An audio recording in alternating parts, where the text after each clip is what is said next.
my hand, I'm here for you. Don't look at the past that's trying to stop you. Just take one step at a time. Together we can climb any mountain in your way. Yeah, there's no place too high, too steep that we can't face. And if you fall, I'll help you up, make sure to keep you safe. I'll be right there if you need help to climb the mountains in your way.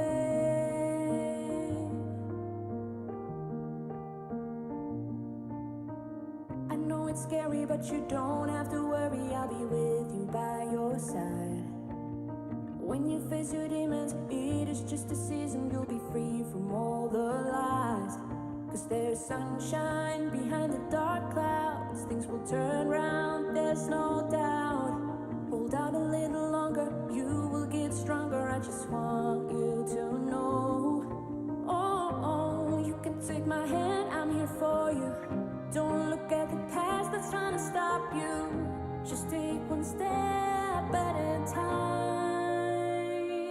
Yeah. Together we can climb any mountain in your way. Yeah, there's no place too high,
2022 GSL Season 2.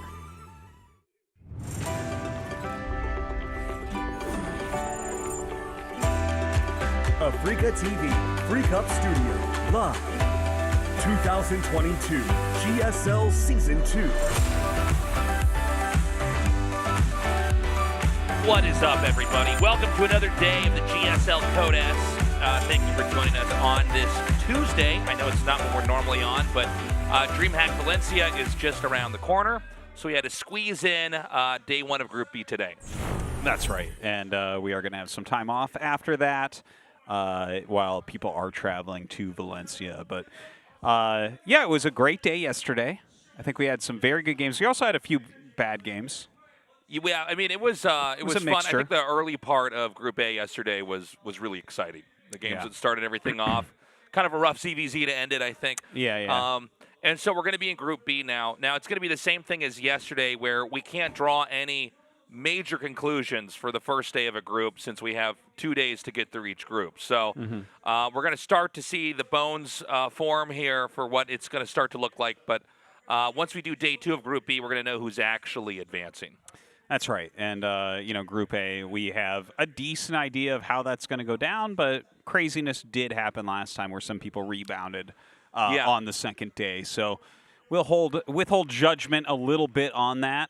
A nice group here today. Do you have, one that you think is actually stronger between the two groups? Well, most of my attention, at least looking at Group A, was really about Hero. He's been really exciting to watch. And we have these moments in the meta where there is a growth spurt. Yeah. And then we see, in this case, it's Protoss really take on the Zerg in a different way, which is exciting, especially after we've seen a lot of build order stagnation and meta stagnation. To see something like that happen has been super cool. Looking at our group today, I mean, certainly Creator is the guy I've also been giving my attention to. Sorry, it's just Protoss players for me today. But, with Creator's run in the last season being as exciting as it was, I wonder, can he do it again here, or was it kind of a one-off? Yeah. And honestly, I think looking at the two groups, I feel like Group B is a bit stronger. I look at these 5 players, RagnaroK, Creator, Bunny, Dark, and Cure, and all 5 seem like people who can get in the round of 6. Yeah, maybe RagnaroK is a little bit of an underdog, but I think he's been playing well, and he's got some different strats. Yeah. I'm interested about today to see exactly what type of form they're going to bring. Is RagnaroK going to do mostly proxy hatcheries? It's hard to say. Yeah, and I think to start this off here with Dark and Creator being our first match, that's going to be a lot of fun. We've got an interview now. Go ahead, Andy. In yesterday's Group A matches, Maru and Hero, who have had bitter losses last season, managed to play really well. How will the Group B players perform tonight? We're going to have an interview with the Group B players. RagnaroK, Dark, Bunny, Cure, and Creator. Hello, everyone. Hello. Alright, so we're going to have an interview with the Group B players. So we're going to have an interview with the Tier 1 player of Group B first, RagnaroK. So RagnaroK, you started off with a Tier 1 this season. How do you feel?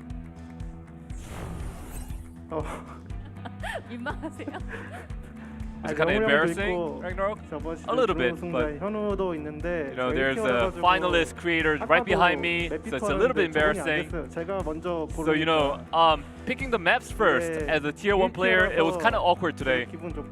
But I do feel really happy. And Maru, being a Tier 1 player, he got 2 wins yesterday, so I'm going to try to get 2 wins as well. Alright, then a question for you, RagnaroK. Is there one certain player that you have no confidence to lose to? Just one player.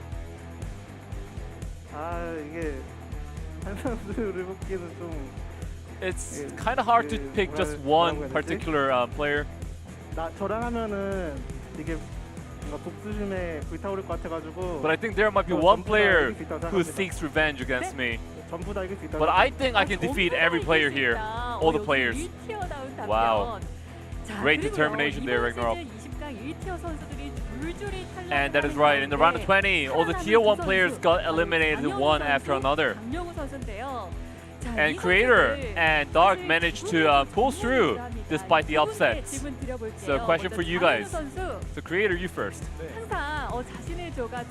And Creator, you always were unhappy that your group was always a group of deaths. And today's group, is this a group of deaths? I think so, yes. Why? Why is that? I mean, all the players here are very formidable opponents. So I believe that this is a group of deaths again. But Creator, you managed to move on to the finals last season. I think that was kind of like just a passing win, just a passing finals. Right. Then from Dark's perspective, do you think this is a group of deaths? Well, I'm a tier 3 player here. So there are all the tier 1, tier 2 senpais here. So I don't think I have in a position to say that. So do you think you can come first place today? Well, before coming here, I had that mindset. But I think today the competition is going to be fierce, so I'm not sure. And there are two players, Bunny and Cure, who have not able to experience the Round-10 format last season due to getting eliminated earlier on. So Cure, are you happy with the group today? Apart from Dark, there aren't really players with great achievements, but they have been on a roll, so I'm kind of scared. Wow, you're saying that apart from Dark, there are no players with great careers. Or then Bunny, how do you feel about this group? Recently these these players have all been performing really well. And I mean, all the Round-10 players are really good. So I think Group A and Group B, they don't differ much. But I think this is going to be an exciting match today. So you're playing against Dark and Creator today, Bunny. And they are the finalists and the semi-finalists of last season. So how much preparation did you make? Well, I'm playing Dark first. So I did make the ratio 6-4 Dark to Creator. So Dark 6 and Creator 4 in terms of preparation. The Creator. You will be playing against Bunny today, so what expectations do you have coming into that match? I mean, we are in the same team, we know each other too well. So I did think a lot about this matchup. I think it's going to be an exciting match for the viewers. And today's match is going to be very instrumental to your overall ranking after Week 2. So before we wrap this up, any last thing you want to say? RagnaroK, you first, the tier 1 player.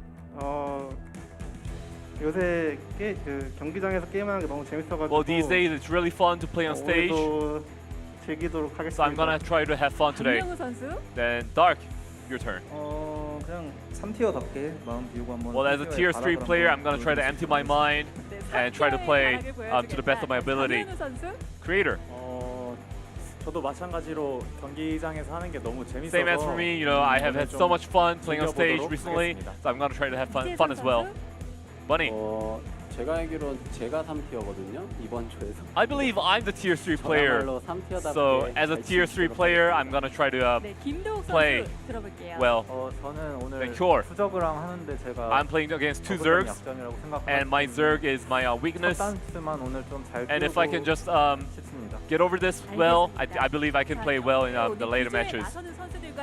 Alright, so that was the interview with the 5 players performing in Group A. And Creator, Dark, RagnaroK, they have played really well last season, going past the round of 6. And the 2 Terrans as well, Bunny and Cure, looking very fierce these days. How will this group turn out to be?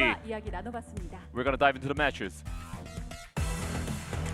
Thank you, Andy. Excellent work as always. So, quick refresher here, guys. We have a new format for the round of 10 now for GSL. What? That's right. So instead of it being like the old days where we have 2 players advancing, 2 players getting knocked out, we've done round robin. So we're going to go into this. Everybody's going to play everybody. It's going to take 2 days. So we're going to have half of Group B done today, and then we're going to have some time off because of DreamHack over in Spain. And then when we come back, we're going to close out Group A and Group B and go to the next stage. Yeah. And, I mean, it was kind of interesting in the first season. It's just very nice and fresh to have this new format. Yeah. It's a welcome change, in my opinion. Yeah, by the end of the year, I think we're going to have a good idea whether we really like it, prefer it, perhaps, over the other format. I think it's good to have changes like this, especially when you have a show that's been this seasoned, you know. What's a third format we could do? I don't know. What do you think about I'm trying to do another format that would actually be, I think it would always be worse, though, right? I mean, what we do. I could see, like, I'm kind of a big fan of brackets. I could see, like group stage into a round of 16 bracket. Pro gamers hate brackets. They hate brackets. They prefer the group stage, but there is something nice about that. Do they prefer classic. Parentheses? But I think this way is fun. We get a lot more games to get to kind of see where everybody's at. The brutality of brackets can be that, like, the two players that are the very, very best might just meet, like, in the round of 32 or something. Exactly. And then one just gets eliminated, and it's like, yeah, you're at the bottom. That's right. Dark is a tier 3 player, man. We just heard it in the interview. That's right. Yeah, this is the way things are sometimes. We should keep in mind as well, we do have a new map here. Cosmic Sapphire. Yes. Cosmic Sapphire. It seems interesting so far. Very small chokes and everything. And it looks like we're finally ready to get our first game going. This is going to be RagnaroK versus Creator. Now, if you followed last season at GSL, you're probably very interested in how Creator's going to do. Creator's a guy who was basically getting the bottom results for almost the entire history of GSL. He had a very strong performance right when the game came out, and then he basically was like a round of 32, round of 16 player. No, he was even worse than that, honestly. Like, you're being too kind. Okay, like, sorry. He was I didn't qualify / round of 32 player. Like, he wasn't even here all the time. Yeah, that's right. Yeah. He would occasionally make it in, and we'd think, okay, well, let's see how he does. And usually he wouldn't do well. And also a very emotional player. He really wore his heart on his sleeve here. And definitely was haunted by loss after loss after loss. And what's pretty incredible is that then he made it to the finals of the last GSL. Only to lose to Rogue, and of course there's no shame in losing to Rogue. I mean, Rogue is pretty much the strongest Zerg in the region and oftentimes the best player in our region. He's won several GSLs now. And so the question is, was that a one-off, or is Creator going to do it again? And this is going to be a real test here in Group B, because he's going to have to play every other player. A lot of different opponents here, so it's going to be interesting. RagnaroK has been steadily improving, but I think it's fair to say Creator is certainly the favorite here.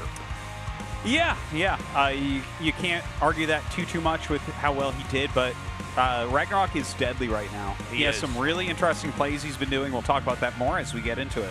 All right, guys, 2,000 atmospheres to start off this best of 3, RagnaroK versus Creator.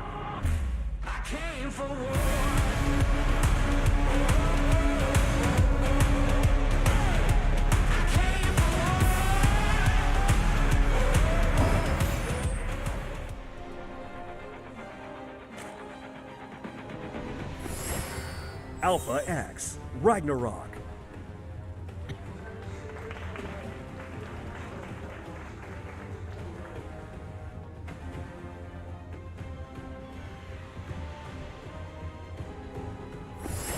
Team NV, Creator.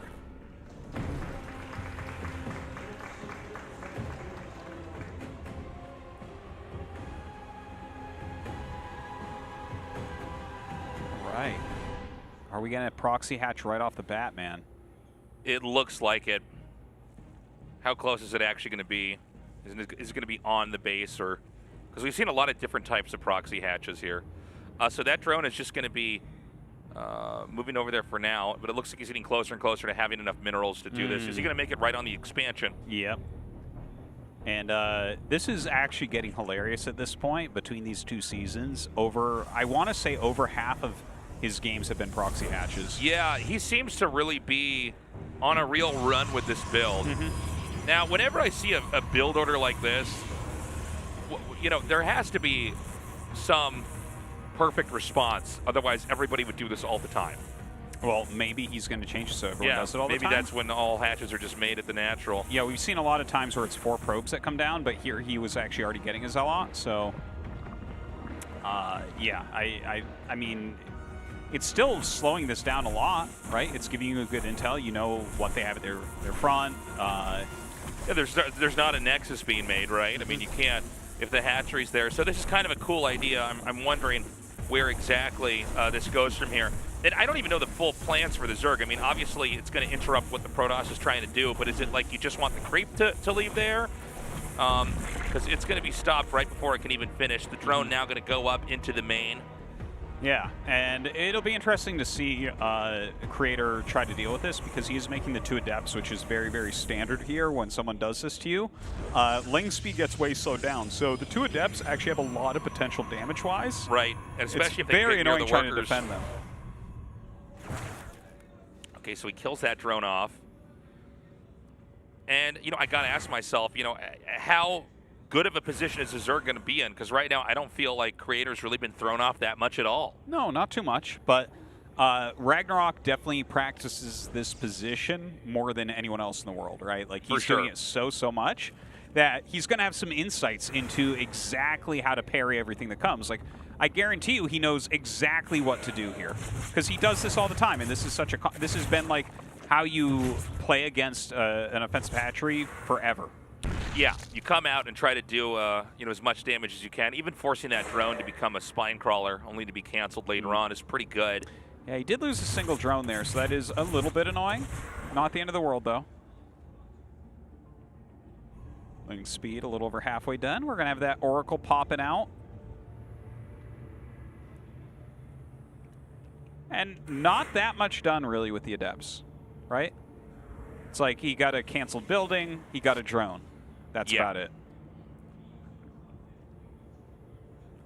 So, I mean, I do wonder, for RagnaroK, I mean, obviously since he's done this so many times and been very effective at it, you know, what is now the plan to play this game out, right? I mean, you did force 2 Adepts. Even though I think the Adepts are a good move, you are kind of in control of development. The Overlord's going to scout and see that Oracle coming out. So you know it's going to be Stargate tech. He started an Oracle and then canceled it. We'll see after this Overlord's killed off if he's going to actually commit to that. Yeah. So the Oracle's flying up right now. 3 spores are being made. Andy has some queens, so unsure exactly how much damage you'll get done. Like, you can dive in and still get some drones here. Okay, a couple to start. Ooh, the transfer, no good there with the Oracles out. Gets a 3rd. And it's going to just be more development. Honestly, I feel like Creator's already kind of winning this with how much damage he's done here. Okay. Like, the Zerg is you know, on 3 bases. Yeah. They're right now pretty much even on workers. This is pretty big, though, for RagnaroK, actually. The Lings to come in here and get this, I don't know. A forced cancel would be amazing. Yeah. For sure. And Creator is still sending units out. He really doesn't want this to be canceled. And it looks like he'll just have enough to push these Lings back. Okay, so good hold right there. But look, RagnaroK is still droning like really quickly here. There's not that many units out for Creator, so like the pressure he can put on is very minimal. Oh, another Oracle's being made, and he added a 2nd Stargate, and he's going double Oracle. Oh, wow. Oh, wow. Oh, my God. Okay, so how long is this going to go on for? And let's keep in mind, we could end up seeing this kind of pair with some of the stuff we saw Hero do later on. He is going to get a Twilight Council. We might see Blink, we might see Stalkers. It's possible. But double Stargate is really interesting to me. Yeah, we haven't really seen anything like this in a very long time. There was a metagame at one point where literally you just go mass Oracles and it would beat everything. But the game has changed since then. That was many, many years ago. Yeah. And yeah, I mean, I look at this and I got to say I'm kind of excited. I mean, I'm really curious what's going to be next in this build. Like, you know, is he going to stop making Oracles for a little bit? He goes for Glaives. Gosh, this is so interesting. This is really innovative. Now, you know, there might be a reason why we haven't seen this that often. I mean, keep in mind the Oracles, I mean, we all know this, but it's easy to forget when you see a bunch of them. You know, they can't attack endlessly, right? Yeah. They do a lot of damage, but then that stops. They use up their energy. So let's see what happens. Keep in mind the Zerg has no idea that this is actually what the tech is. Yeah, he's about to because an Overseer just popped. Right. But the Oracles are actually going to hit him basically as he finds out about this. So, yeah, let's see what he can get done. He sees the 2nd Stargate. He sees an Oracle being made. He has to be a little bit confused about this.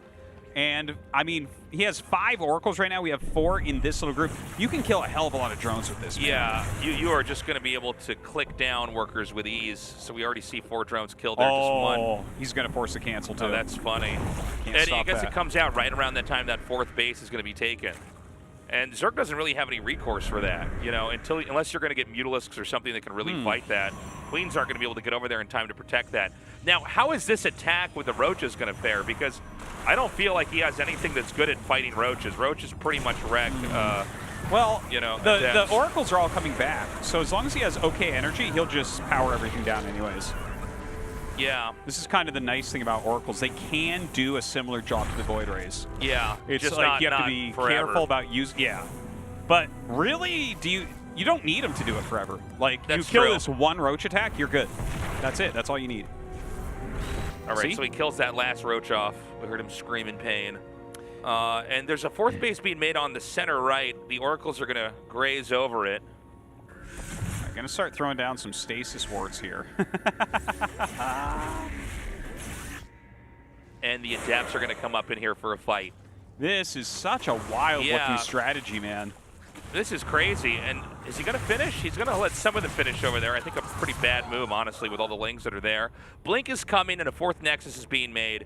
It doesn't seem like the Oracles have enough energy to take out that hatchery at the center right at 3 o'clock.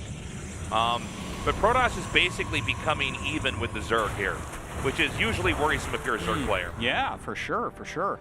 As far as, I mean, it's like Adept versus Ling Roach, but you also have all of those Oracles, which as long as they have some energy, you're going to be fine defensively. But with this Spire finishing up, this is going to be very interesting where he wants to go with this Spire. Do you go Mutas? You're against double Stargate. Do you go, like, you could go Mutas and back it up with Corruptors. Now, he's just going straight into Corruptor here, which obviously can deal with the Oracles. But there's, like, Blink being made. I don't know. This is such a wild game. Yeah, this is really interesting. It seems like we're going to end up in a position here where it's going to be a lot more aggression from the Protoss here, especially with Blink finishing. And this is the thing, man, is you can just sacrifice the Oracles, dive bomb in there, and kill off workers. Right now, the Zerg has 69 workers to the 83. And Creator's going to expand again. Dude, crazy. This is wild, man. Yeah, it's looking hero-esque at this point for sure, right? Yeah. Like, I think he even made a gateway wall over at that 4th base. The fact that he's taking a 5th right now, like, he definitely changed what Hero was doing, right? Double Stargate Oracle. He went Glaives first here, which I don't believe we've seen Hero do at all. This is fantastic, though. Like, this feels very tough for RagnaroK. This looks like a very modified version of what Hero does. Yeah. Like, it had a very there's inspiration start. From Hero, but it's definitely, like, his own thing. It's his own voice here, for sure. Yeah. Now, all that being said, I mean, the Zerg is almost maxed out. We just got to see how this army is going to, you know, be able to fight what Protoss has. Dude, this is so cool. This is such a cool play from Creator. Anyone who this is not their favorite Protoss player right now, like, what are you even doing? Oh, I mean, it's so cool to see. Now, he's going to move out here. I don't see sentries with this, which means you can only dance away for so long. That is a lot of Stalkers. It's kind of an absurd amount, really. Like, he is maxed out at the moment. Oh, my God. The Stasis Warp saves him. That's so funny. Oh, my God. All right, so he's going to come up here and try to take this fight. And again, I mean, you can only blink away for so long. The Zerg really wants to fight you, they can. Yeah, the Baneling's trying to come up here. Little tag goes down. Oh, the Banelings do get unfrozen. Gonna try to roll in. Oh, they're gonna get in there. Kill a few probes. Not the end of the world, though, when you have over 80 workers. Yeah. Frees up some of your supply to make more Stalkers. Overcharge goes down. Powers that down very, very, very quickly. And while this actually looks pretty good for RagnaroK right now, yeah, Creator is going to lose that base, which means if he wants it, RagnaroK can probably kill the base on the right as well. But I think he's going to live through this, and I think he's actually going to be okay as well, even though he's losing a fair amount here. His worker count is still very high, and, like, for instance, those Corruptors, not so useful anymore. Yeah, he's going to just overpower him here with these Stalkers. kind of a funny game we have here. Again, the Protoss has actually outgrown the Zerg. Even with that base going down, there's actually another one that's going to come in just to the right of that. So, I mean, the whole development of this game is very unusual. Now, the question I've got is can Protoss punch back? Also, just one little idea I want to put out there is that, you know, when Hero does it, he gets the Stalkers out very early when the Zerg is really trying to get into late game, whereas in this game, Creator did something very different, but he's trying to get the mass Stalkers into the end game. And it does seem like Zerg is already, you know, a little bit too big to fail here.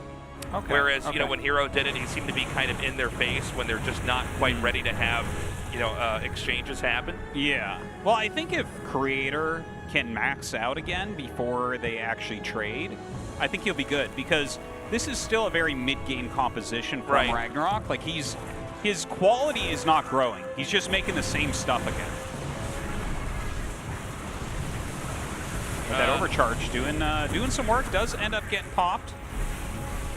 Oracle's still being worth quite a bit. Oh, that's a nice move right there, but a DT, tit for tat. Yeah, this is a pretty nice kill here on the Nexus. Looks like most of the Corruptors are going to be cleaned up in the process. You know, honestly, as good of a job as RagnaroK's done, I do feel like Creator's kind of climbed back on top here in this fight. Yeah. RagnaroK is getting things done, but, like, Creator has gotten himself big enough that even though he's taking a bunch of damage, if this was a more regular PvZ, we would have already had to call it, because you just wouldn't have had 80+ probes, you wouldn't have had 6 Nexuses. But here it's like, yeah, you kill a Nexus, maybe you kill 2, and he's still on like 5. It's crazy. And keep in mind, every time these Stalkers come in here and hit, if Creator controls successfully, Zerg is actually eating more damage than the Protoss is. So it can look like it's this kind of endless back and forth, but eventually the value's been extracted in the fight. And, you know, you get into a better and better position here. Yeah, especially when you're making this, again, same army over and over. Like, he's making 9 Banes right now. And he's trying to get this kind of overwhelming army that we've seen him use in the past. But in this particular circumstance, it just doesn't seem anywhere near as strong. Yeah. Right? This is not a Protoss trying to hold his, like, new 4th base. This is a very active group of Blink Stalkers where we're just not getting that same type of value with the Banelings. So, I mean, Zerg is living through this. I don't know if there's much more room to try to take stuff on the map. We are at the point in time where a lot of gas is being dumped into Banelings, so we want to watch the next minute or two here very carefully and see exactly how the fights are going to go down. Archon's being added in now. That is going to be absolute pain for RagnaroK. You know, when you start hitting a decent amount of Archons against a composition like this, like Blink Stalker Archon, the Banelings are just going to be garbage. Garbo, dude. They're not going to be able to hit anything except Archons, which, like, want them, right? What is it, 17 Banes to kill an Archon or something like that? I'm going to send these Zealots behind. This is cute. All right, the Banes are continuing to come, but you can see the Stalkers are a little bit faster than them off creep, so they can get away pretty easily here. Another move from those Corruptors. I'd love to see it. It looks like he won't be able to get it this time, though. Yeah, it's not a bad idea, though, honestly. Yeah. Uh-oh. Oh, I thought he might not be watching there. These Oracles doing so much damage to these Banes, dude. Wow. The Oracle's still giving that value is amazing. Bane's just kind of all over the map right now, but I think that Creator is getting very close to just winning the game. Yeah, it just seems like we're almost at the point where he's just going to overpower him. Yeah. And he's finally, we got to the point where push has come to shove here. He's going to come down into this location and just hit so hard. Oh my God, there's just so many Stalkers. There's so many. It's ridiculous. We're probably going to see GG any second now. I got to say, man, Creator, really inspirational play in this game. Super impressive. There it is, GG. Yeah. And RagnaroK tried to continue to use that style that we saw before in the previous phase, but like he was playing against something a little bit different. This economy is so large for Creator the way that he's playing it. Like, his Oracles gave him enough defense and enough mobility, enough harassment and everything. I think they did a lot better than Void Rays would have been in this situation. Even the Stasis Ward's coming up big several times. But, like, even though RagnaroK is killing a Nexus here, killing 10, 12 probes here, you know, all over the place, it doesn't matter. It's just Creator has so much, keeping that pressure on. Beautifully done. Awesome game. I'm looking forward to game 2 so much now. Yeah. I want to see if Creator has any other cool ideas at play here. We're seeing a revolution right now in the Protoss race against Zerg, man. It's very fun. Yeah. Always exciting, always welcome.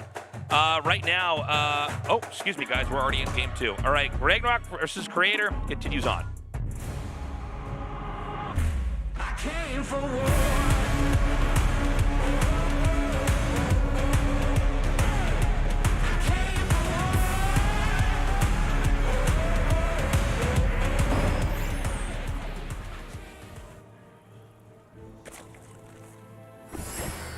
Alpha X, RagnaroK.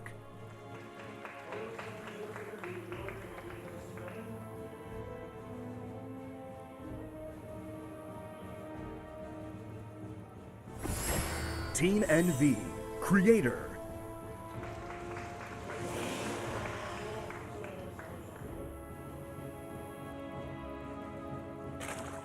Pool first. All right, cool.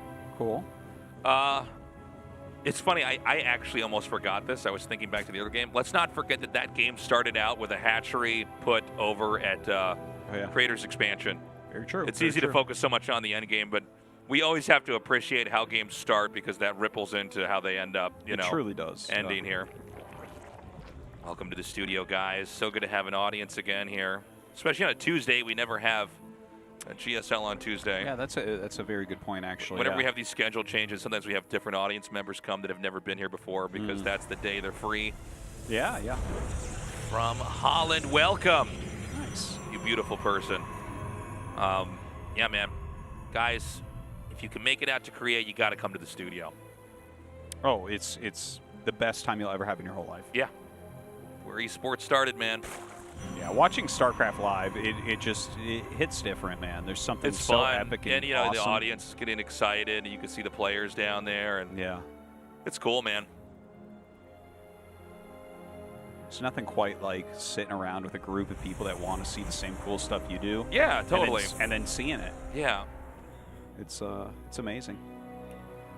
And when you guys come in, even if it looks like there's no seats, someone will get a chair and give you a seat. Yeah. You'll be all right.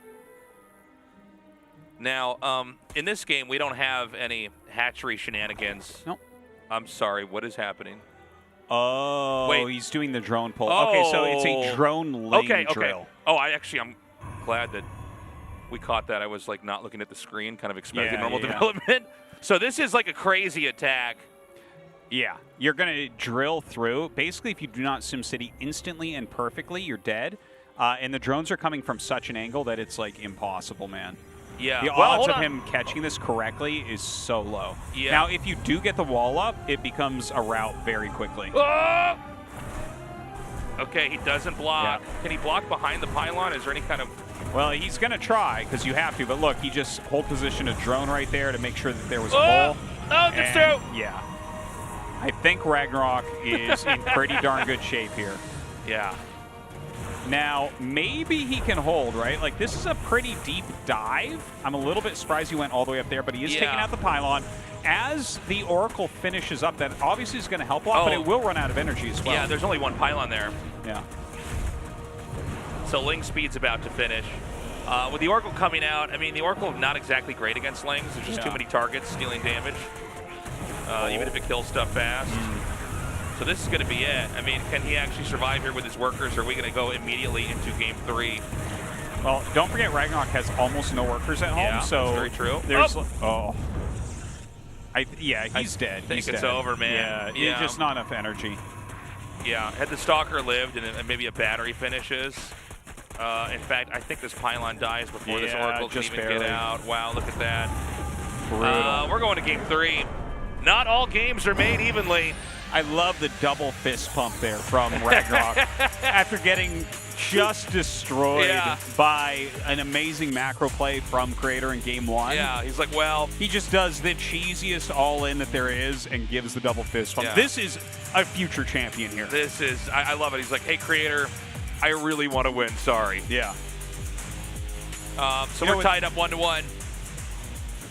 I love Does he have anything else like that? Oh, God, he has everything like that. This is, one of these games where I mean, it's why we have a best of 3, right? I mean, someone could do some crazy strat, but you can't do that every game. Do you remember the Anarchist cookbook from when we were kids? Yeah. He's got like the RagnaroK cookbook, man, where it's got every gross ZVP build that there is. Yeah. All right, guys. Curious Minds for map 4 here. RagnaroK vs. Creator continues on. Let's see who comes out on top right now. I came for war.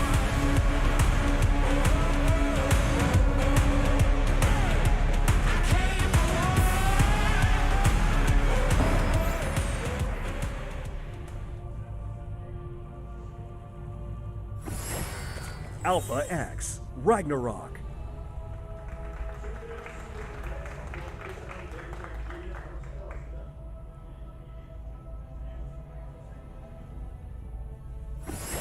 Team NV, Creator. It'd be amazing if RagnaroK like just did the same thing again. I would welcome first. That. Yeah, it could be. Dude, if he does the same thing again and then beats Creator, it's like, oh my god. It shows that there is no justice in the universe. Oh, hold on. Drone. Maybe go to proxy? Yeah, true. What's he want to do? Yeah, I don't know. Oh, you know what? This is hilarious. So he went up here. He knows that the probe will go check for him. Yeah. And his hatch wasn't there. So I think he's trying to sneak back up. Oh my god. It's goes around. He's waiting for him to go up to the main, and now he's going to take it. Oh. That was close. That was some heavy mind games right there. Yeah. But it's, you know, it's reasonably delayed, I guess. RagnaroK, though, did go for that pool first. Now, does he do the same cheese? Or a different cheese? I do feel like he's going to cheese one way or the other. Look, I don't think we're getting into Vipers this game. That's all I'm saying. Yeah, I think that I think you're probably right about that. I think he basically tried game 1. He's like, all right, I'm going to give my best straight-up play, and then it didn't work, and he's like, all right, we're doing all-ins.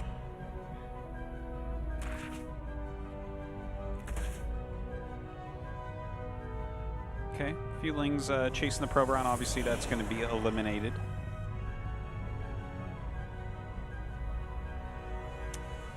And we should have speed starting just momentarily here.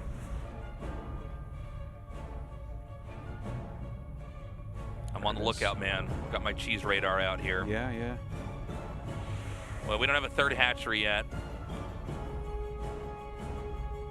And again, I think, you know, this is going to be one of those games I think we want to watch from the Zerg's perspective first.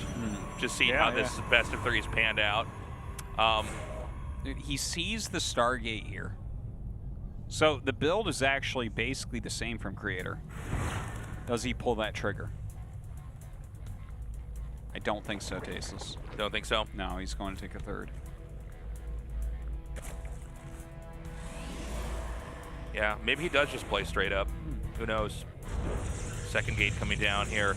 Now, for Creator, do we have the Oracle play again? Or is that going to be like a, you know, one unique game for this whole season? Well, yeah, I'm not entirely sure. I don't think it's something you probably want to do every game, but I wouldn't be surprised if it is 1 Stargate Oracles.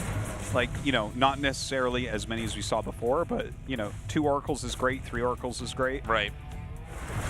I think the time of the Void Ray is going away a little bit. I feel like the Void Ray is becoming a little bit obsolete, to be honest with you here. And here's the thing. I'm talking about pro level. I think on the ladder, that build will not go away until patches occur because it's just so easy. Yeah. People are looking for the easy way out on the ladder, you know? Oh, there's a Void Ray. Now, is it more than 1 Void? Yeah, that's the question.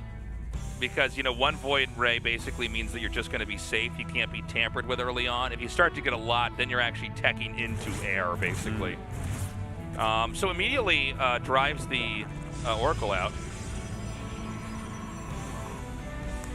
All right, that Void Ray as it finishes, and we see what is made next. Another Oracle. Okay, so I think the Void Ray is just to clear out Overlords. Maybe make him think that it's Sky Toss. Another Overlord going to be diving in over here. Void Ray should go down and deal with it right away. No third Nexus yet. No. Are we going to have some kind of a timing here? Okay, this is a little bit sloppy here. That's not going to get away. That's bad. That was a big mistake. Yeah. Okay, another Oracle coming out. But losing an Oracle like that, that's pretty bad. All right, we've got a Roach-horn coming here as well. And so it is going to be a little bit of a later third, but a third nonetheless. As we're just going to have continued tech up here. All right, another Oracle flies in. Oh, takes some pretty heavy hull damage for 2 kills. Robo on the way. Normally when you see Robo after Void Ray, it is a Sky Toss build, but he's adding gateways. This is very strange to me. Because we don't have a Twilight, but you're adding gateways, and you have like 2 Oracles and a Void Ray and a Robo on the way. Like, this doesn't fit into anything I can think of. We do not have a Twilight, right? No Twilight. I'm not making this up. Okay, because I didn't see one, but I thought I might have missed it, because it feels like... Now, I don't... Oh, he's just going to do a gateway all in with a Prism. Oh, how funny. Yeah, like, I think we're going to see 1 Immortal, Prism, I think you're right. And just all in. And these builds almost never work. Well, it's a very, very obtuse build. It's probably not the most optimal way to play, but it might hit at a weird time. Does that make sense? Yeah. Well, I think that is the point, right? Yeah. Like, but this can work against some very good players, where like they just think they won't be able to identify that this one thing is coming. Yeah, yeah, that's definitely a possibility. But I do think that if this is held, it's like impossible for Protoss to recover. But hold on, there's a Dropper Lord being made, a lot of Lings, so I think he's going to pick up his Queens, go across the map for an attack. He's going to be awfully surprised by the amount of gateway units that get made. Yeah. So there's a possibility that he actually just kind of gets punished. Yeah. Well, he's going to attack into in a place where like actually Protoss might be very ready. But let's watch and see how this goes down. Dude, that Ravager morph, so brutal. Has to pull back the Void Ray, has to give up this Nexus. So very good play here from RagnaroK. But there's a lot of gateway units. Like, I think that you can just straight up live against this, but losing that Nexus is definitely not good. Now, does RagnaroK go home? I think he does. Yeah. I don't think you overextend here. Does this mean the timing attack is just screwed up here? Well, he's going into Disruptor, so that'll add a lot of value against the Roach. And Ravagers, obviously. There's a bunch of Ravagers in there as well. I think Creator still has some potential here. It's like obviously not good, but yeah, I mean you get a couple good Disruptor hits and you're just like producing off all your gateways, you might be able to kill him. So Zerg's taking a 4th base now, and we don't have a 3rd making at all. If you notice, we just had, it was a split second, but we saw a probe go up there to the upper right. You can't expand there either. So, like, this actually puts a lot of pressure. RagnaroK might just win, guys. Like, it's pretty bad if you lose your 3rd base as Protoss and you don't get another 3rd, you don't claim it back immediately. Oh, man. Tasteless. Do you... I think he's actually not going to attack. See, he's making probes again. He cleared the creep. He's getting ready to make a Nexus there. He's making Colossi. All those things point towards... I think what Creator wants to do is just absorb the craziness that is RagnaroK. Because RagnaroK has been playing a lot like this in PvZ, where he just goes like Ling, Bane, Roach, Ravager. Right. And he just shoves into you over and over. So we see a lot of force fields are out. He's getting multiple Colossi. And I guess if you absorb the first 2 attacks well here without losing your economy anymore, I think you're probably slightly ahead after absorbing 2 attacks. Yeah, could be right. I think so. All right, so that 3rd is it's on the way over here. We're seeing a big investment into Banelings, by the way. There's a lot of Banes in this game. 9 more being made. It looks like he wants to do, I think that's Queens in there. Yeah, Queen drop. He's just been putting creep everywhere. Yeah. Now, there is an Infestation Pit coming up, so that's a little bit of a backup plan here for RagnaroK. That could help him out quite a bit. Now, can you live against this first attack? This is the big the big moment. Oh God, the Banelings are just rolling. Oh my God. There's just so many Banelings. Yeah, there's so many coming in here. Oh, and even the Queen's just dropped over here. I don't even know if creators can follow this. Just getting I think slammed. RagnaroK just won. This is so much damage here. I think he actually gets the Nexus. I guess it gets canceled actually, but loses a lot of probes. Yeah, you can see the look on Creator's face that he knows that he's pretty much dead at this point. Yeah, he's in a lot of trouble right now. And it seems like there's going to be an attempted counterattack. No, Protoss is going to back up. The third Nexus hasn't even been restarted yet. And I think that was such a crippling blow. Yeah. Creator doesn't have anything left. His economy is really, really terrible. His upgrades are not there. He lost a bunch of his tech units. He still has some, but like RagnaroK has enough creep and enough bases and enough drones that you can't really see him falling at this point.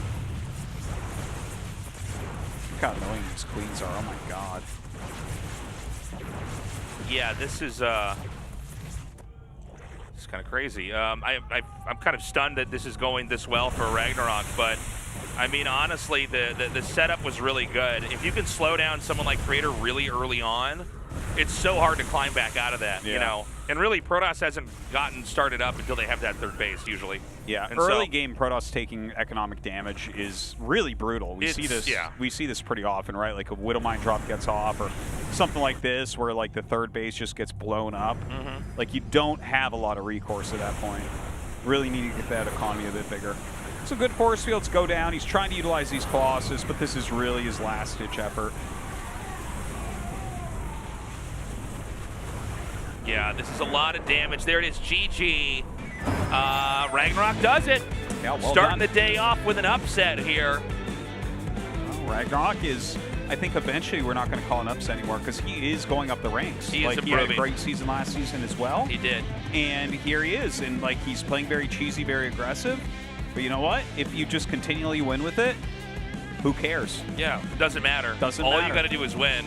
You can win in a game that takes an hour. You can win in a game that takes just a few minutes. Look, you play like this on the ladder, you're evil. But in a tournament, anything goes. Yeah. You're just here to win. That's true. Guys, we're going to take a break. Coming up next, Bunny versus Dark, a TVZ. You do not want to miss it. We will be right back.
Today and tomorrow now feels sad and strange.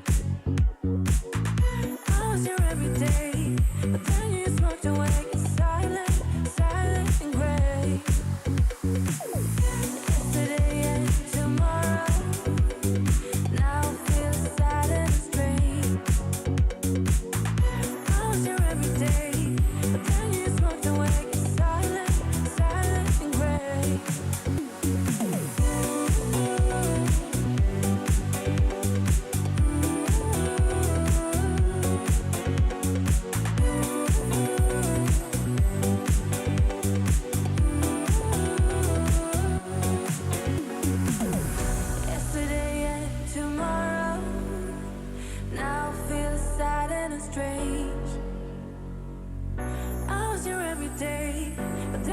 smoke away, it's silent, silent and gray.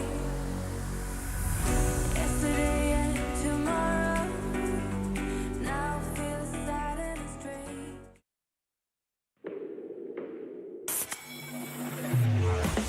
I've been coming up hot for a minute. Everybody know the drop when I'm in it. Everybody know the drop when I'm in it. I've been coming up hot for a minute.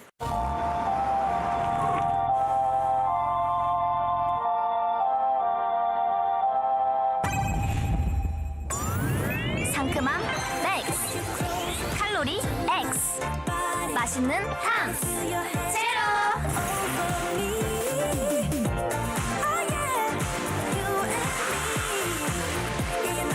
요즘 제일 탐나는 제로, 우리들의 제로 탐스 제로. 같이 떠나볼래?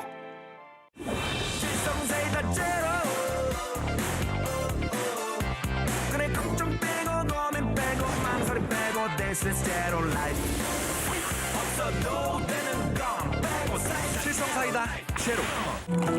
아침은 라떼, 홀릭 점심은 라떼, 홀릭 저녁엔 라떼, 홀릭 둥글하게 달콤하게 라떼 홀릭. 달달한 충전이 필요할 땐 칸타타 라떼 홀릭.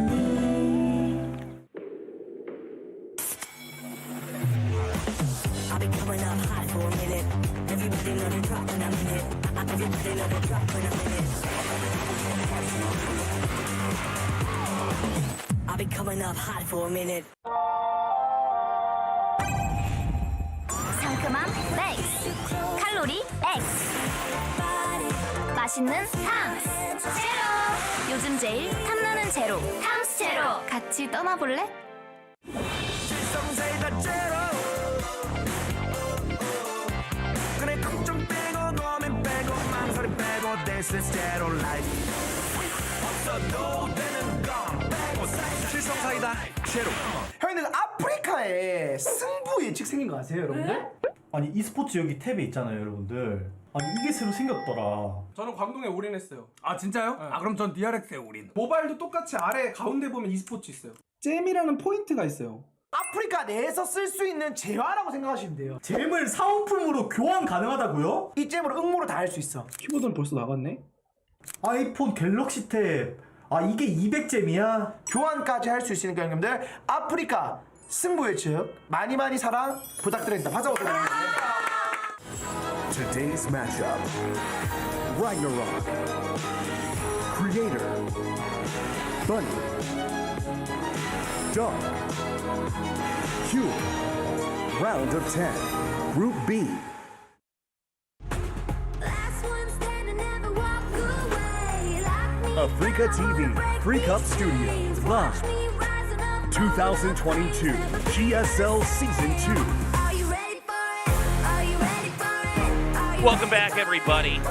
We're going to be going into our next best of 3. I got to say, I'm really surprised that RagnaroK managed to pull that off. But look, man, he played really well, especially in that third game, shutting down that third base. And I think Creator is still a major threat.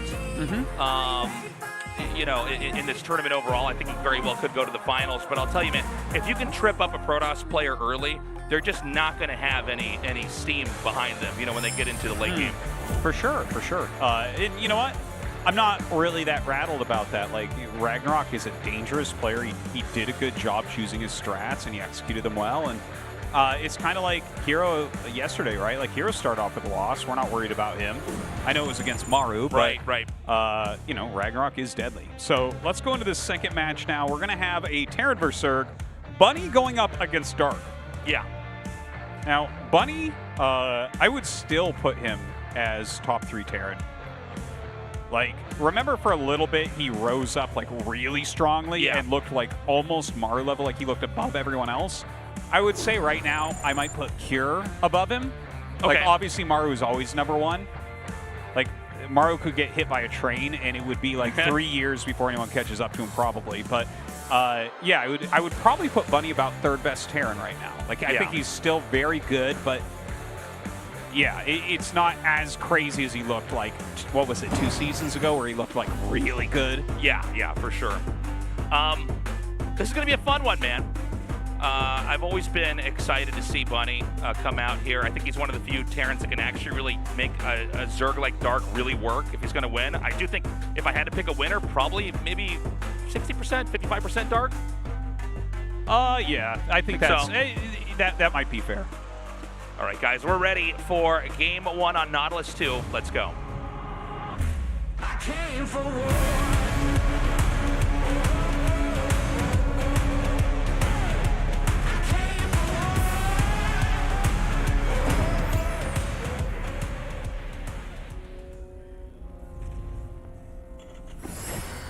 Team NV, Bunny.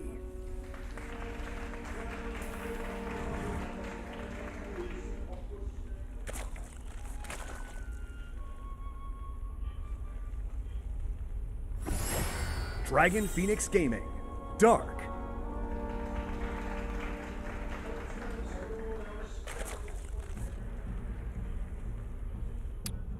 So we got cross spawns on this map.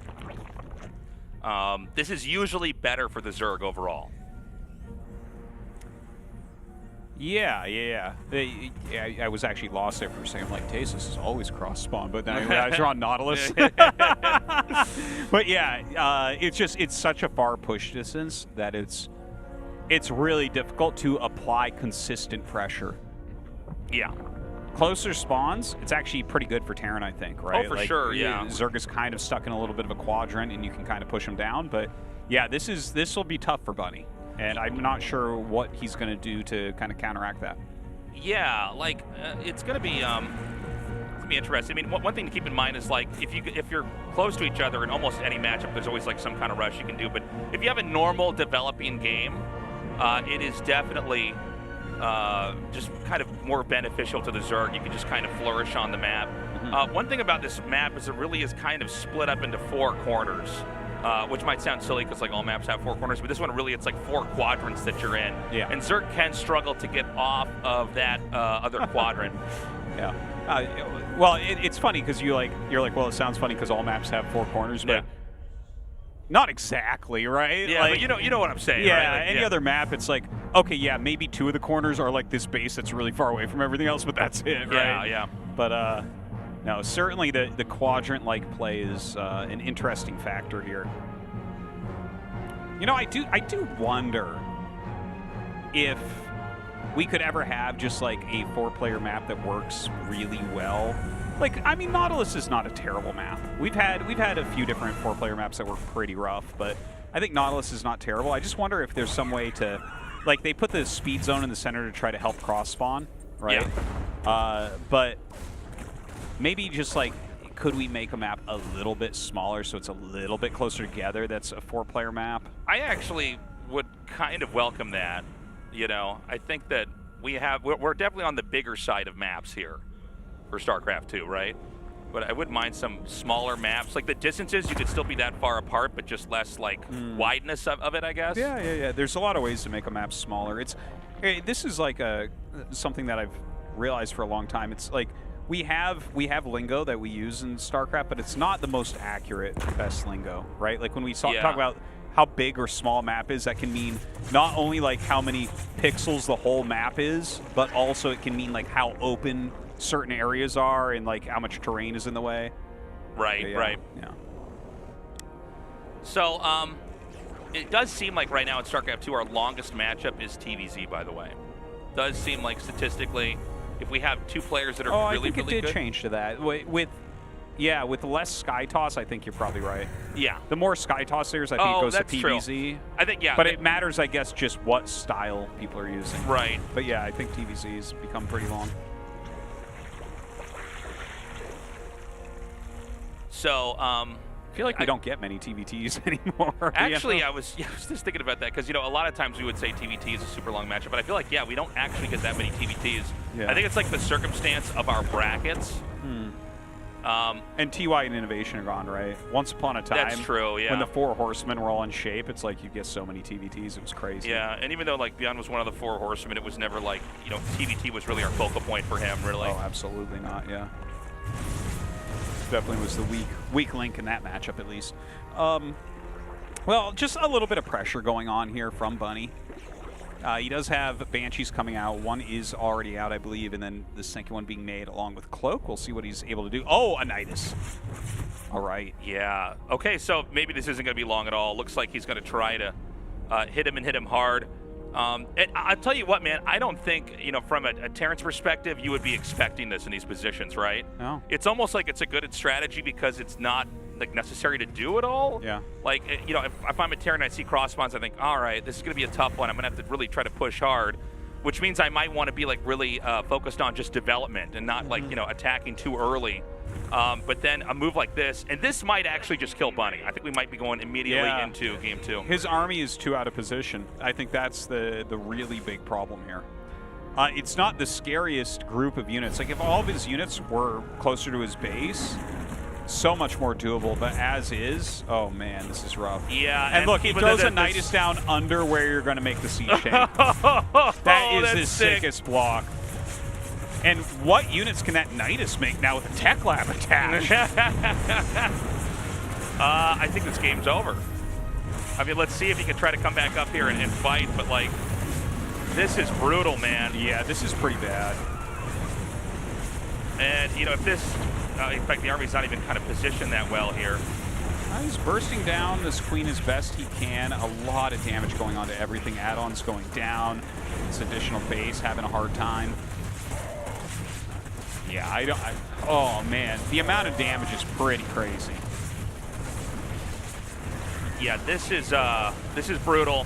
The Banshees are trying to do some damage. The SCVs have now been pulled. I just can't see him recovering. So many Lings now doing so much damage over here. Transfuse is going down as well. He even goops the factory to slow down the siege tank. The whole position on the SCV is really smart there for a moment to screw up the AI, but then of course the attacks begin once again. Yeah. The SCV is being reduced just so much. Remember when we said that this was the longest matchup? Well, this game is not going to be one of them. Well, that was a very aggressive play here from Dark. Yeah, only 7 workers remaining here. Now 3, 2, 1. Where's that last SCV at? Can we find him? There he is.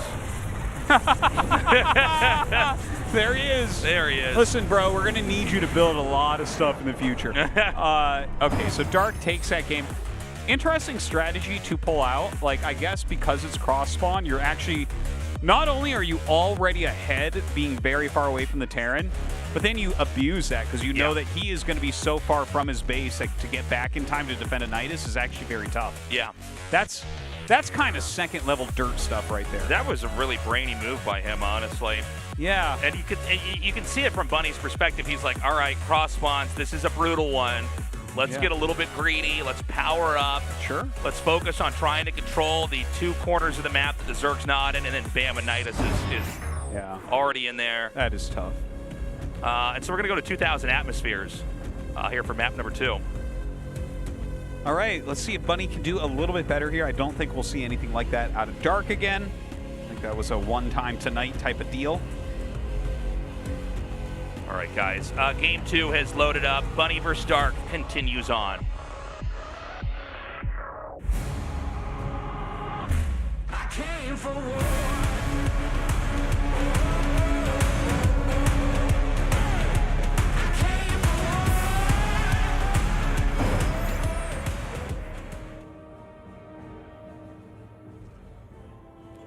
Look at this. Eye for an eye, Artosis. Yeah, I guess so. She's from the Terran this time around. Let's go. Yeah, so 2 proxy racks. Let's see which double proxy racks this is because we don't have a 3rd SCV, so yeah, it is just 2. You're right. Yeah, with 2 nowadays, we have seen, I want to say 4 times, maybe 5 times now. Oh, this is hilarious. Dude. Well, Dark looking pretty good at the beginning of this group. Yeah. But I was going to talk about the Marine into Reaper opener that we've seen a few times. But obviously nothing like that can occur now. Pool going down for Dark. Back at home, we have the barracks being made. Yeah. This is brutal. What's up, man? What's up, buddy? Welcome Thanks to the for coming studio. down. Yeah, man. This is this literally could not be worse. He's going to put another eBay here. Oh, wow. He's going to get 1-1 this early? It's It's actually, is that worth it to get 2 like that? Yeah, I think so. Like, Yeah, look at I guess how so. much lost mining time there is. He already has these SCVs out on the map. I'm kind of glad we saw this for the start of the game because it's kind of a cool, like a response to this, where it's like he still is able to trip up the Zerg, some way. And the Ro.10 going down is actually very interesting as well, because a lot of times we've seen in the past that if you do a 2 barracks proxy, whether it works well or doesn't work well, double command center is oftentimes what goes next. Oh my god. Okay, but there's a point in time where you can't just keep making eBays, right? What if you put an eBay on every base? Yeah. Then Zerg can't expand. But I mean, isn't there going to be like a lot of momentum then with the Ling and Roach pressure that's coming up here? I mean, you've spent so much money on these eBays to block stuff. You're not developing it at home. Well, you're going to see them coming because there's so many eBays on the way. There's no way to dodge them. And a command center starts. 1 Reaper's out and 1 Marine's being made. Again, no add-on on that barracks. Yeah, I'm surprised he didn't remove the eBay in his natural with those Lings. Okay, he's bringing a Queen down to do it. But this has to start looking suspicious. Right, Reaper checks, finds a base at the 3rd. 4 Lings coming up. They're not going to get anything done. Okay, Reaper sees the Roaches. Yeah. This is an easy hold, honestly. Like, I guess you can go Ravager and, like, screw around with that, but I'm not afraid for Bunny here. I think he's totally fine. Yeah, I think he's going to be okay here. More Roaches are going to be coming up. Let's watch closely, though. If anything gets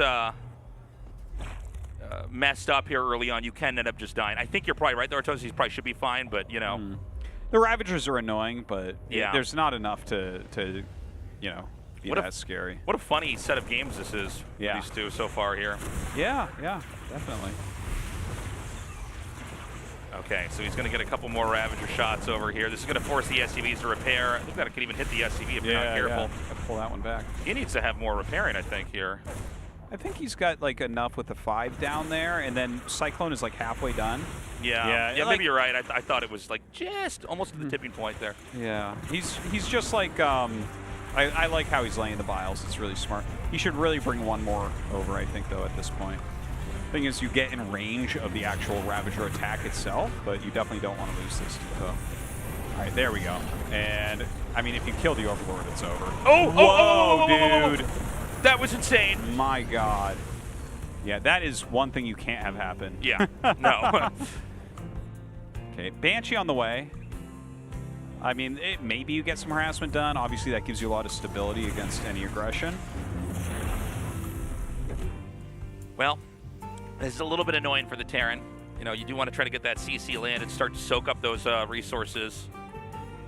And he can't quite get down the ramp just yet. When the Banshee gets there, though, he will be able to get down for sure. Oh, yeah, it'll be super easy at that point. In fact, yeah, even the Cyclone is doing a pretty good job over time. Oh, careful, though. Careful. It's like I was saying, man. You really got to be careful. If you overextend with that Cyclone and lose it, I mean, you just don't have any control over the game anymore. You're definitely right about that. No. Okay. I thought he was going to go right into that. More Lings are going to come up. He could actually end up catching the Cyclone here. Yeah, there's a possibility he turns around and snaps it.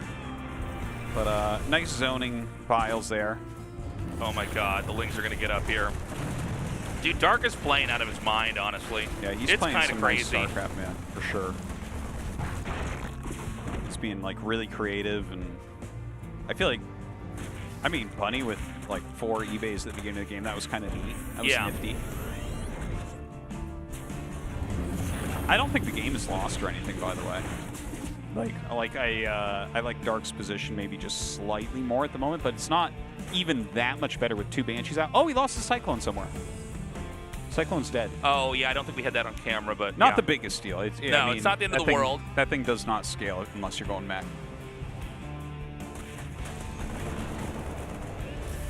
So, again, more harassment coming up here. Dude, there's actually a lot of Lings on the map right now. Yeah, I think he's really sensed a little bit of weakness here. Oh, and the thing is, these SCVs are just, well, actually not getting as many kills as I thought he would. Oh, he actually spills over. Excuse me. Lets him in. He does have enough Marines to push these back now. How many actual kills will he end up getting on SCVs? 32 against 47, but there is a third command center. So you can actually replace these SCVs reasonably quickly. Nothing in the bunker at that natural. It just finished anyways. And the tank goes down as well here. Hold on, is he just going to win this with the Lings? Yeah. Well, again, technically, I think that you kill the Lings here, but he's taking so much damage. Yeah, no, this looks like it's going to be fatal. This is over now, I think. Yeah, the Banshees are going to come back, but like, Terran is limping through this game right now. Yeah, it's pretty bad. I feel like he's shuffling through this game because he's actually a zombie at this point. Yeah, Stim is about to finish. And, I mean, it's rough, man. Spire goes down. It does seem like he's stopped with the Lings. He's going to go hard into drones and just continue to power up. Yeah, and with that Spire, like, you're just never going to be able to defend the Mutas. Ling's trying to come up. Oh, just run right up in the main base. Oh, that's one way to do it. All right, a lot of Lings coming in and trying to get on top of all this. Oh, man. But even if he loses all these Lings, does that matter? No. Okay, coming up here. There it is, GG. Yeah. Rough one for Bunny. I mean, that was not the kind of series I thought we were going to have there. I thought it was going to be long, dramatic, late-game tech, fighting over, you know, tons and tons and tons of bases, but apparently not. Yeah, yeah. Very well done there from Dark. I mean, he was super aggressive. He just finished him off. Yeah. That's that. And he really honestly didn't even show anything. Right? Like, he showed some cheesy play. Like, that second game was very reactive. Right. He didn't want to make that Roach Warren. Right. But there were so many eBays he had to. The only real counter to eBays is Roaches. Guys, we're going to go to a break. Coming up next is going to be RagnaroK versus Cure, another ZVT. We'll see you in a minute.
minute. Everybody know the drop when I'm in it.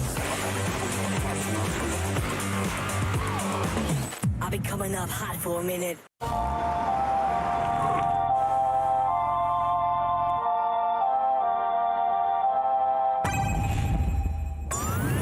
상큼함 맥스, 칼로리 X, 맛있는 탐스 제로.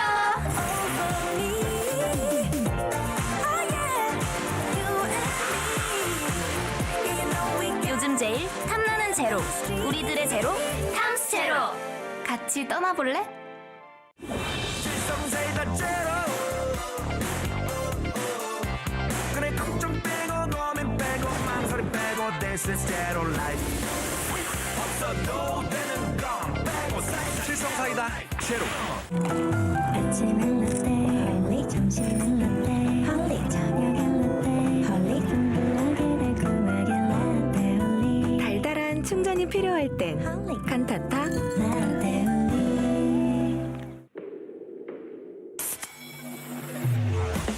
I'll be coming up hot for a minute. Everybody know the drop when I'm in it. Everybody know the drop when I'm in it. I'll be coming up hot for a minute. 상큼함 맥스, 칼로리 X, 맛있는 탐스 제로. 요즘 제일 탐나는 제로 탐스 제로. 같이 떠나볼래? 실성사이다 제로 그래 걱정 빼고 고민 빼고 망설임 빼고 This is zero life 없어도 되는 건 빼고 실성사이다 제로 형님들 아프리카에 승부 예측 생긴 거 아세요, 여러분들? 아니 e스포츠 여기 탭에 있잖아요, 여러분들. 아니 이게 새로 생겼더라. 저는 광동에 올인했어요. 아 진짜요? 네. 아 그럼 전 DRX에 올인. 모바일도 똑같이 아래 가운데 보면 e스포츠 있어요. 잼이라는 포인트가 있어요. 아프리카 내에서 쓸 수 있는 재화라고 생각하시면 돼요. 잼을 사은품으로 교환 가능하다고요? 이 잼으로 응모를 다 할 수 있어. 키보드는 벌써 나갔네? 아이폰 갤럭시 탭. 아 이게 200잼이야? 교환까지 할 수 있으니까 형님들 아프리카 승부 예측 많이 많이 사랑 부탁드립니다. 화장부터 드립니다. Today's matchup RagnaroK Creator Bunny Dark Q Round of 10 Group B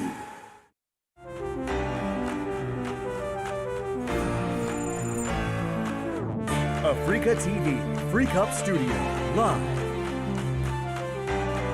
2022 GSL Season 2 Welcome back, everybody. I feel like we're moving through these games pretty fast here today, Artosis. Yeah, well, everyone's kind of cheesing and being aggressive, so that makes sense. Our next match is going to have RagnaroK, so probably some cheesy aggressive play too, but he's against a Terran player in Kier, so I think you do have to mix in macro as well. Yeah, I think Kier probably not going to be very cheesy going into this. It should be an interesting one. I hope we do have a longer TVZ series, though. Yeah, I would like to see like some big macro games here. And the thing is, RagnaroK can play a pretty big macro game against Terran as well. Yeah. We'll see how Kier does, though. Kier, like his best games look amazing, like just below Maru level. And then occasionally he has games where you're like, hey, you're in GSL? He is very hot or cold. Yeah. I would say. Yeah. Sometimes he plays out of his mind, and then there's other times where he just doesn't look that great at all. Definitely with RagnaroK, we saw a lot of cheesiness. But again, it was in a different matchup against a different player. But yeah, this should be a fun one. Yeah, I'm looking forward to it. I think Kier has a very good chance of making it through as well. I really like his play currently. It's a tough group, though, really, just looking at the lineup of this group, because I'm like, I think Dark and Creator are going to get out. I think Bunny might be the weakest link in the group, which is crazy to say because he was looking so good recently. But yeah, looking at Kier, like I said before, I think he's probably the second best Terran in Korea. I think you're probably right about that. Yeah, right? If RagnaroK has just tons of cheese today, I'm going to be very surprised. That would be like, considering how many different opponents he's got here. It's weird, he played super normal in the first game that he had, and then like cheesed it up the next two. Yeah. Well, I like that he does that, like that very decisive play. Look at Dark. Dark just cheesed really hard game 1, and then game 2 it turned into that. But like I think that was partially his opponent's doing. But yeah, I think it can be tricky to cheese out a Terran player. There are things that you can do, like if they happen to go 3 command center, you go like Nidus or something. Right. Or some sort of roach push, you can catch them. You can just get the kill. But if like they didn't do that, and you're deciding before you can really tell, well, suddenly you might be really far behind. Yeah. So there's definitely some risks inherent here in trying to cheese Cure out of the series. Yeah. Although I do think if they have to go toe-to-toe in just a long macro game, I'd say Cure may be slightly favored. Might be, yeah. Would you agree with that? If he plays at the level that I consider him to actually be at, yeah. But if he does his, I literally am not even standing near my tanks while I push your 4th base and I lose them and I actually look like I'm in Gold League moves, then no. Yeah. We're going to start this off on Curious Minds, guys. RagnaroK versus Cure here as we continue on into Group B. It starts right now. I came for war.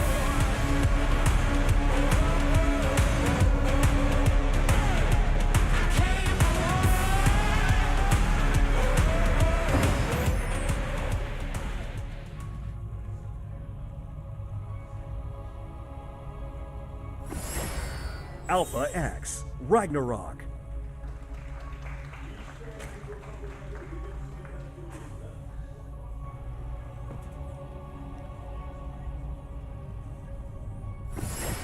Dragon Phoenix Gaming, Cure.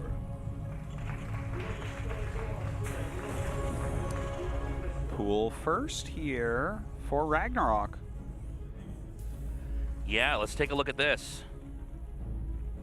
It's going to be Barracks and Gas here for Cure.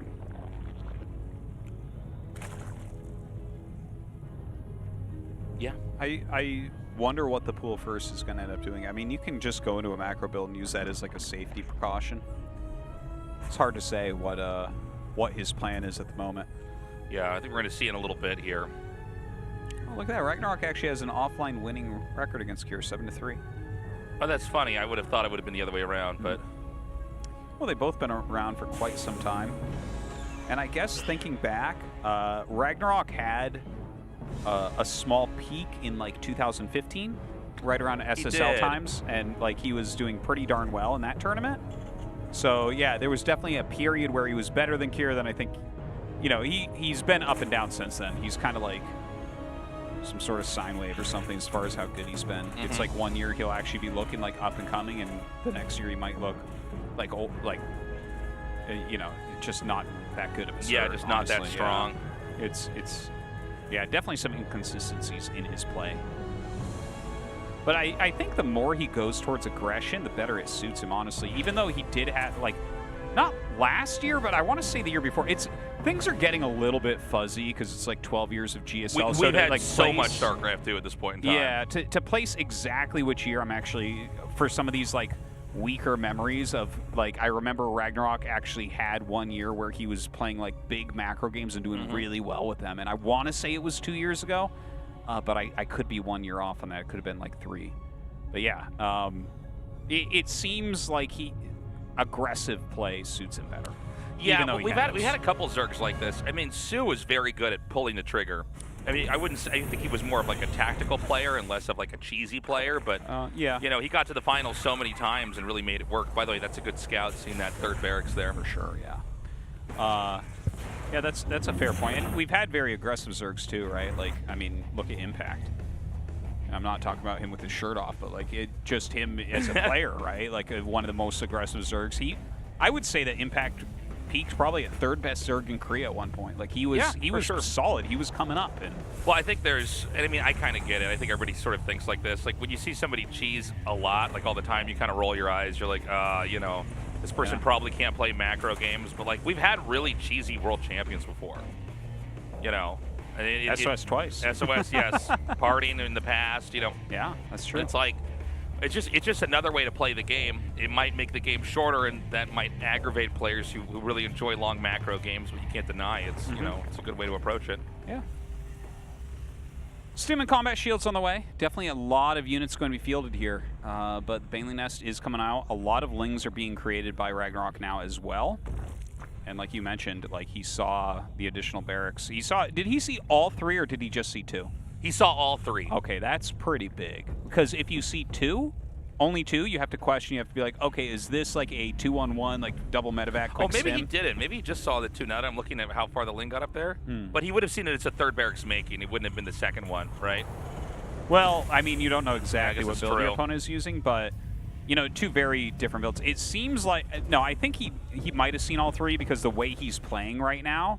Yeah, he certainly seems to be preparing for an attack. If you think there's medevacs out, you'll already have an evolution chamber and you'll be going up to 7 queens ASAP. But here it's just like massling.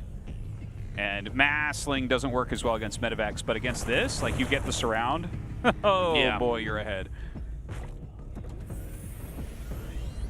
And so he's going to be coming up here. Now there's Banes on the way. Keep in mind there's no medevac. So, I mean, these Marines can't run away. Well, they can run away. They can stim run away, but they can't be scooped up and relocated. Yeah, not really fast enough to fully run away. Like, you've got to take this engagement correctly. Now, RagnaroK has stayed outside of the vision of that scan with the vast majority of his army. He can take that right now. Yeah, he actually should go for it. Yeah, if he can actually eliminate that many Marines, he's just ahead. Yeah, he might just win off the back of that. He's going to get up here in time. He is! Oh, okay. Yeah, okay, he gets the surround. Pretty sick right there. Moving those, the Zerglings up, trying to keep him back, and the Banelings coming up to help him finish that off as well. Yeah, he just gets decimated there. Yeah. Thinks otherwise about trying to push up the ramp. Yeah, and even though you see that this is value-wise very similar, I say that RagnaroK is ahead from that. Like, I think that was much better for him than for Cure. Like, that was everything Cure was really building into. So now his actual mass of units is very small. He starts his 3rd command center now, but there was supposed to be a push with medevacs and tanks. That can't happen now. Because you have to hit critical mass with the Marines, and I just don't think he's going to be able to really hit that. Like, okay, he can fly out with these 2 medevacs and do harassment and push back creep and everything, but that's normal. That's not what this build was meant to do. That was a catastrophic failure for the start of the game there. I think so. I mean, that's about as bad as anything that could have happened. And so, yeah, man, like, let's see if he can recover. But right now, I feel like this is a real easy game here for RagnaroK, to be honest with you. Like, just shutting down a timing attack like that, and then just comfortably continuing to grow, I mean, it's the best you could ever ask for. Now, by the way, I'm not a huge fan of this build. We've seen a couple Terrans do this, 3 rack stim into you don't see it that much against Zerg, right? But didn't we have it yesterday? Somebody did this? TVP they did, yeah. Oh, no, that's right, of course. TVP, it's like semi-popular. Cure and Beyond do it a fair amount. We saw Maru do it yesterday. It didn't work. I feel like we only see Beyond do this, but I feel like it's not that effective. Yeah, you don't see it against Zerg really very often at all. And the thing is, you're supposed to be able to get home with it, too. Like, what are the odds that you just make a bunch of Stim Marines, you walk across, and you win the game with them? Like, if you do, like, your opponent was so out to lunch on what was going on at the pro level, like, that it shouldn't occur. So I think that overextension there, definitely problematic. Okay. Tries to come in here and gets driven back out. There's a really big attack happening down here over at the soon-to-be 5th base. Now, again, we always have to go back to all those Marines that were killed off early on. Is Terran going to have enough to really make a dent here on this base? I will say the tanks are very nicely positioned. Looks like he does get the denial on the hatchery. Very nice. Very nice. This is exactly the type of play you need right now. And honestly, his medevac Marine has been very strong so far. He's doing a really great job with it. Like, he's whittled down, he's killed overlords, he's gotten rid of some creep, whittled down the Baneling count a little bit, killed a fair amount of Zerglings. Has to be feeling good about that. Might have been a little bit too greedy there from RagnaroK to do that. Try to get another base like that over there, especially when he was countering with the Lings. If you win a fight like that, I think counterattacking isn't really the way to go. I think what you want to do is actually just wait for their next attack and kill that too. Basically just win every battle, and then it's going to be your turn eventually to try to take the fight. Certainly one way to play. 2-2 on the way. +2 just starting here for Cure. Hydralis Den coming up. That 4th base is going to be finishing up at the top. About 11:30 or so.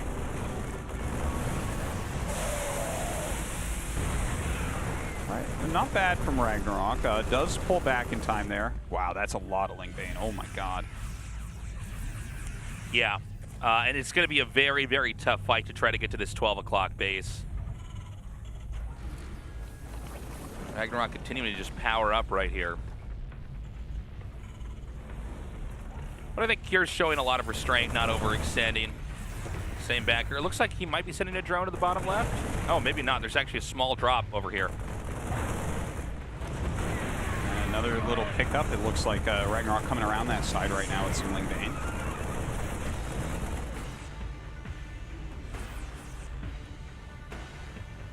So he's going to continue to make a couple more Hydras over here. And I like this counterattack here. Doesn't actually connect on any SCVs. Would have been nice if he had jumped on that tank there. Good idea, though. Yeah, yeah. Right? And you're kind of keeping the fear of God in him. Yeah. He can come in from that side at any moment. The map is very big.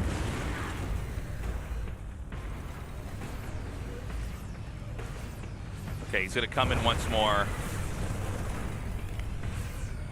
Second factory on the way. You can see Kier's having a tough time kind of making any grounds here, but he did at least keep him on 4 bases. Looks like that fit is finally going to be remade here. Yeah. I mean, I was super not a fan of his opener, but I think he's playing very solid since then. But now that the Hydralisk count is getting up there and he's getting Hydralisk range right now, he's about to have 2-2. A lot of Ling Bane Hydra. It's going to be hard to push in. Second factory is not that fast. He doesn't have that many tanks, so easier said than done actually getting a real attack off. Okay, another attack's going to come in here now. Again, the tank placement is so good here from Kier. It makes it so inefficient to try to attack in.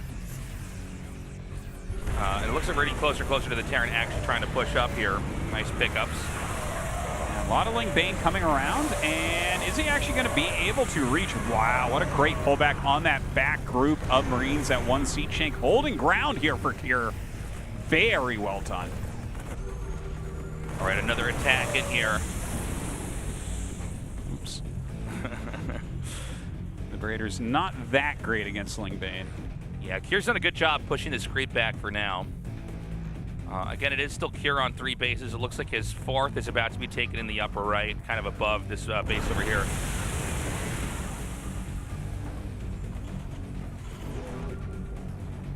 Tanks being pumped 2 at a time right now. That +1 almost done for them as well.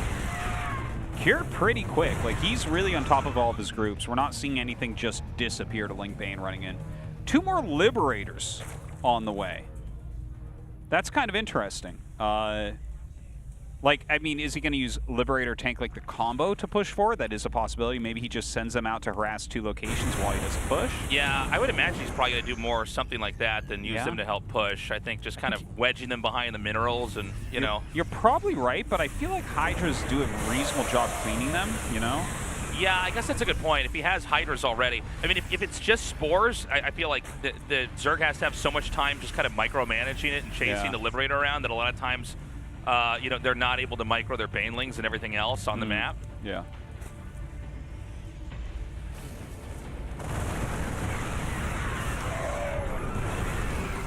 All right, another great position here for Kier. RagnaroK having a hard time. He's not really able to engage against this. Kier spreading those tanks once again. Double Liberator going around the map for some harassment. Double Viper is being made. Now, as the Vipers come out, he can start to erode these positions, right? You can blinding cloud the tanks and run in, or you can start harpooning them. Either way. But it seems like it might be a little bit late. There's a possibility Kier gets this hatchery before we get any Vipers really in on the action. Yeah, I feel like Kier is just kind of outplaying right now. All right, he's just going to come right in on top of these spores. He does not really care if he's going to lose the Liberators. And so he's won. He's taken that base out up there at 12. It's unfortunate his Liberator shift click into position did not work out for him. We have Lurkers starting to join in. So, you know, to say one thing about this, if he really gets, like he gets, you know, the spines and everything, the bro speed. I think they call it bro speed. And bro speed. But yeah, if he gets Lurker Viper really going, you can be down a little bit. Like Lurker Viper, controlled correctly, is super cost efficient. You don't necessarily need to be bigger than Terran to win from that position. You just need to be very good with that, with those 2 units. So there's still potential here for RagnaroK, even though it does feel like Kir is outdoing him. So, I think Kir's done like a pretty immaculate job, honestly, pushing. This is some of the best pushing we've had this season. Yeah. RagnaroK is continuing to grow into the bottom, but I think if this push over here on this base right now succeeds, I think that we're probably going to see RagnaroK tap out in a little bit here. We shall see. 3 Vipers are out, 6 Lurkers. 14 tanks, man, is so scary. Like, you really got to start working to get rid of that. Yeah, that's so many tanks, dude. But look at this. He's going to start killing them. Yeah, he gets 2. Yeah. But again, it's a lot more to go. You can already see double the number of tanks are going to come in again. He gets another one. And there goes another. And, I mean, yeah, I think he is going to probably lose this hatchery. But I think if he does not throw everything he has... Oh, my God, what are these Marines doing? This is craziness. Maybe he can break it, though. Yeah, you know what? The angle with the Lurkers was just bad enough, and he does break it. Oh, wow, and now he's going to be over by these 2 Evo chambers. I didn't even notice those were there until that hatchery was going to destroy it. He can end up stopping the upgrades. Oh, that would be very annoying to deal with. More Lurkers coming out. Lings as well, pushing everything back, trying to get on top of some of these siege tanks. He just GG's. That was, after losing that first group of Marines, Kir just played out of his mind. Like, that definitely didn't feel good. And I'm impressed. Like, every little harassment he did, all the pressure he kept on, the pushes with the tanks, great positioning, really abused RagnaroK every time he tried to clear it. And RagnaroK, I don't know if I want to see him play Lingbane Hydra, to be honest. He's much more of a Lingbane Muta guy. I agree. Yeah, I think he's much better with the Muta tech. I think that when you're going up against Kir, he's going to punish you if you don't have a more, just a good way to engage, basically. Lingbane Muta, you can really take a fight to the Terran, but a really quick Terran player, if you don't have any Mutas in the group, they can really just play runaway. Yeah. All right. Next map going to be Hardwire. This was RagnaroK's choice. Let's see if he can do a bit better. All right, guys. Game 2. Let's go. I came for war.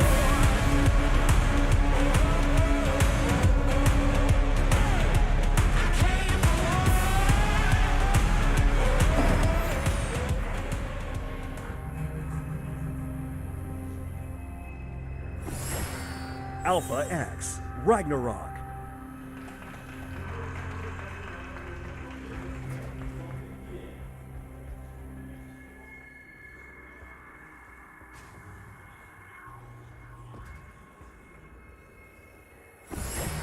Dragon Phoenix Gaming, Cure.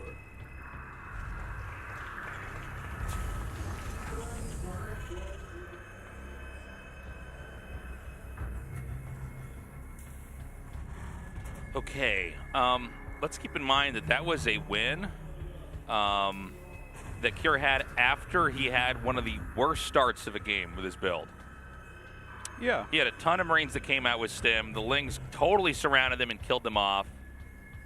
Yeah. And he was fine. Yeah, he traded about as well as he could with the Marines, considering. But certainly, I did not like that for him. I think he definitely wanted to just add to his mass and do a better push. But his harassment was great. His pressure was great. It was a very well-played game. It looks like Kir is playing well today. Even though, I mean, sometimes you lose an early group of units like that, but he recovered. Fantastic. But that's like really a testament to how strong he is as a player, right? Yeah. Is that like he has basically the worst start for that kind of build. Like if you're just going to try to cut corners and power up and get a bunch of Marines right away, and then you lose them all and you still end up winning in a late game push. That's pretty impressive. But yeah, I think RagnaroK needs to play more towards his strengths. Lingbane Hydra, like he wasn't clearing anything well enough. Yeah. You have to have that capacity to look at a position and know exactly how much you need to break it. Because when you're going in to break it and you don't quite, you don't quite break it, it's the worst thing that can happen. Yeah. Like committing to a break and not getting it.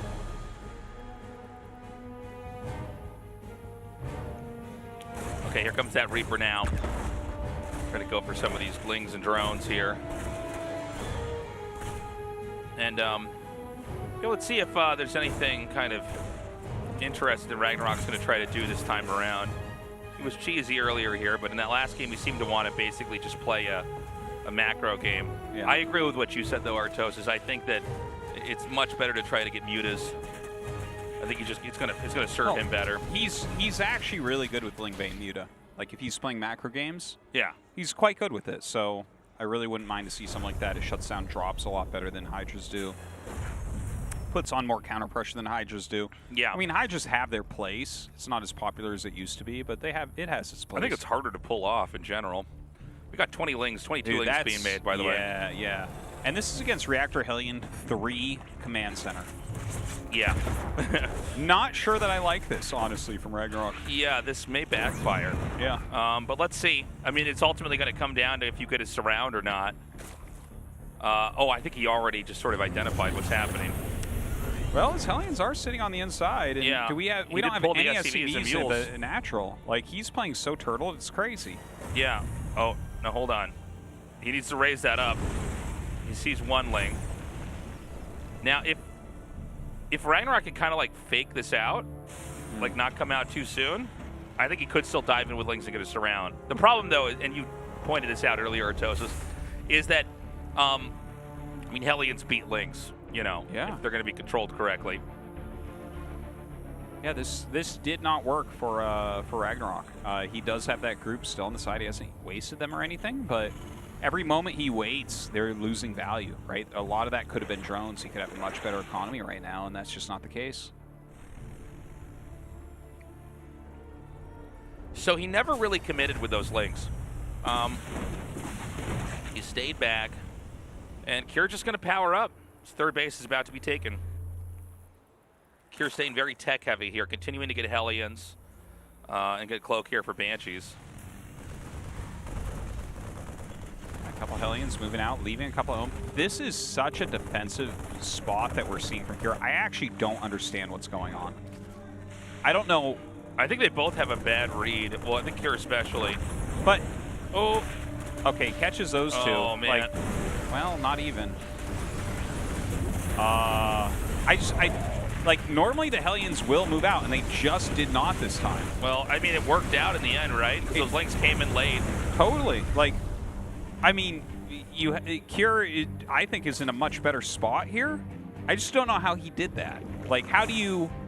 He did not see many lings. He saw, like, 6 lings kill his Reaper. That's not crazy. Yeah.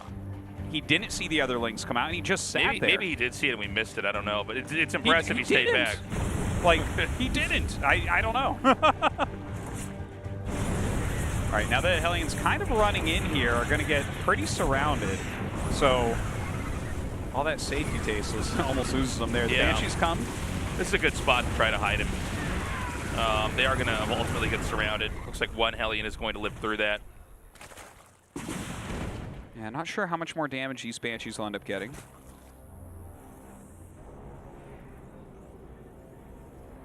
Okay. And at this point in time, you know, that third base being taken pretty quickly here, and a lot of lings being made that really didn't do that much, I feel like Terran's in a very healthy position. You know, I think this is going to be an even tougher Cure to deal with if they start to push out. Yeah, yeah.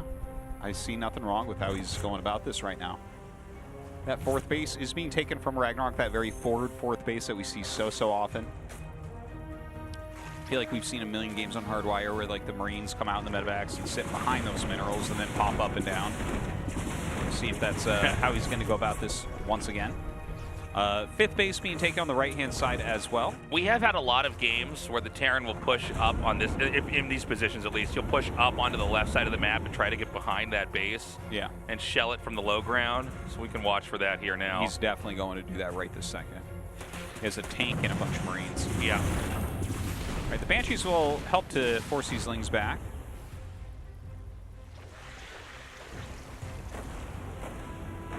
Hydralisk Den once again. Actually, I think that... I still would have liked to see Muta, but we'll see how he does with it. A lot of pressure on this fourth hatchery. Yeah, the Queens are... excuse me, the Queens are going to come up here. I think they can actually just start to hit the tank. But again, you can see how difficult this is for the Zerg to deal with here in this spot. Yeah. Not going to be mining it from there for now. A couple more medevacs headed up, maybe towards the main base. I'm not sure if he knows about that pit. He will soon, I guess. And, I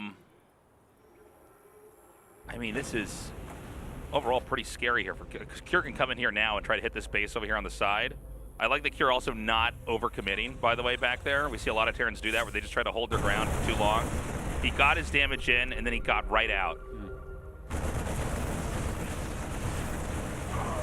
Nice little run in here, picking off as many of those Lings as possible. Ferries them up into the main. Not really going to find too much here, I think. Yeah. Hydra's coming in, picking them off very, very quickly. And by the way, it's going to be that same style again from the last game here for RagnaroK. Yeah. Let's see how quickly that second factory gets added. Yeah, that was really part of the key of defeating RagnaroK last time.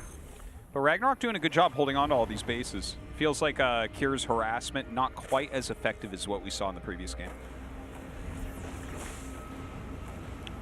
Yeah, Cure continuing to power up here. Going to get that fourth base now. And we have upgrades continue to flow out on both sides. I do think that Terran push is coming here. Actually, I think it's going to be happening right now.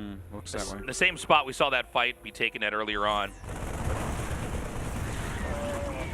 A very small little group of Marines here getting pushed back, but he's drawing the attention to that side. That's going to allow him to get into a better position on the left. Oh, goes right past that Ling.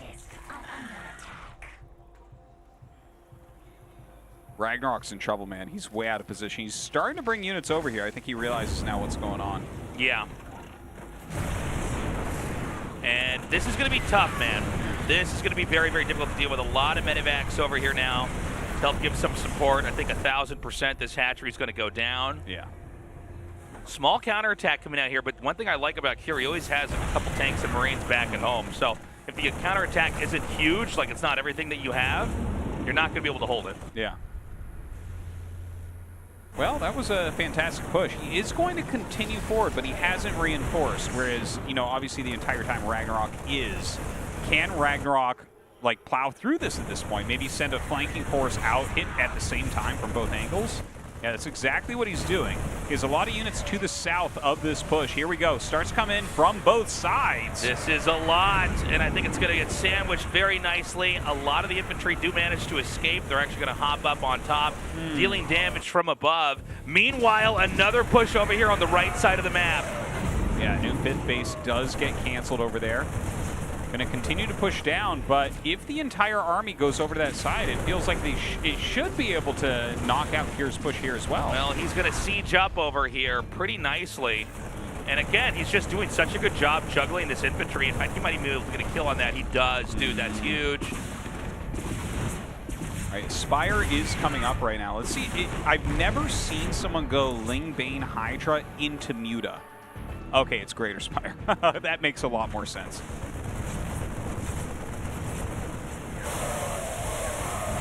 Well, that got cleaned up pretty easily there. Yeah. Eventually, you're going to lose track of something. Cure does have his 4th base up. He's making more command centers here as well, double siege tank at a time. But it's kind of an interesting ad to put in some Broodlords against the double factory siege tank. That actually should work better than the Lurkers did, right? Yeah. Takes a long time to get Lurker range and burrow speed. And then, I mean, the Broods, it's like the Broodlings just really screw up tanks. Yeah, well, there's not a whole lot of recourse the tanks have with that, you know? Yeah. It's like the one way that you can actually kind of like club down a really fortified position the Terran has. You can't really run under the Broods either because there's so many Ling Bane that you'll just get punished for that. So, yeah, not something that we see that often with this. I'm excited for it, actually. This is going to be cool. All right, another attack up here. He's going to siege up. And even Marauders over here in the front. Hydra's still staying here in the back. He can at least get that one gas. I don't think he can get the other gas from there. But he does take out that one extractor. A little bit annoying here for the Zerg. Yeah, picks the queen up too. Might want to do some yoinks on these tanks. Yeah, pulls it forward. Picks that off very quickly. Making it very hard for Cure to actually continue this push. Only one siege tank remains. Not for long either. All right, get yoinked over there.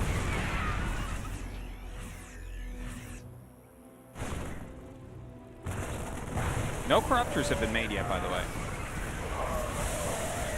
So, no Broods yet.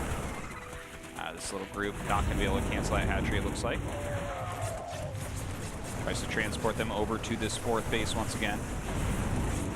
Yeah, I gotta say, it seems like RagnaroK's kind of fighting through this. Yeah. We should point out, though, that at the bottom right, Terran's already continuing to grow into that. So Terran is not, even though Terran hasn't been wiping out that many bases, the Terran's also continuing to grow. If he can get one tank that's going to be in range of that hatchery, and it looks like that's happening right now. A little bit too close, but you need to get what I'm saying. There are Broodlords that are starting to be made now. Yeah, do we know where they are at? I can't talk. I think they're probably in front of the natural. I think that's where his main rally is. So yeah, I think you're probably right. Not entirely sure, but as those broods come over, I think this is going to become a lot harder. Like, there are some ghosts being made, but not enough yet to really deal with broods. But if he could get over here, oh, looks like the broods are just now hatching. Hatchery at half health, but it looks like in the nick of time, he is going to be able to fight this off. Another tank's going to come in here. This one, again, in range of the hatchery, but I think the Broodlords are just going to click that down. Yeah, now look at this. Oh, hold on. There's nothing underneath here. Oh, God. He could actually run. If you don't have Veins underneath it, you will just lose the Broodlords. That's another group of units right there. Okay, he does bring them down to fight. The Corruptors, by the way, doing a good job picking off some of these medevacs. Yeah. Just needs a little bit more here. The Broodlord's going to be able to push everything back. Kier has to evacuate the area. Does not end up getting that base. I think that RagnaroK has weathered everything enough that I'm liking where he's at, but this transition into Ghosts is pretty smooth. Yeah. I mean, it's not the end of the world for Kier, for sure. What's he got, 5 Ghosts already? I think so, yeah. Oh, even more than that, my God. Yeah, well, this might just snap these broods so quickly. Yeah. 7 Ghosts, more on the way, popping out. He has 4 Tech Lab barracks at the moment, so...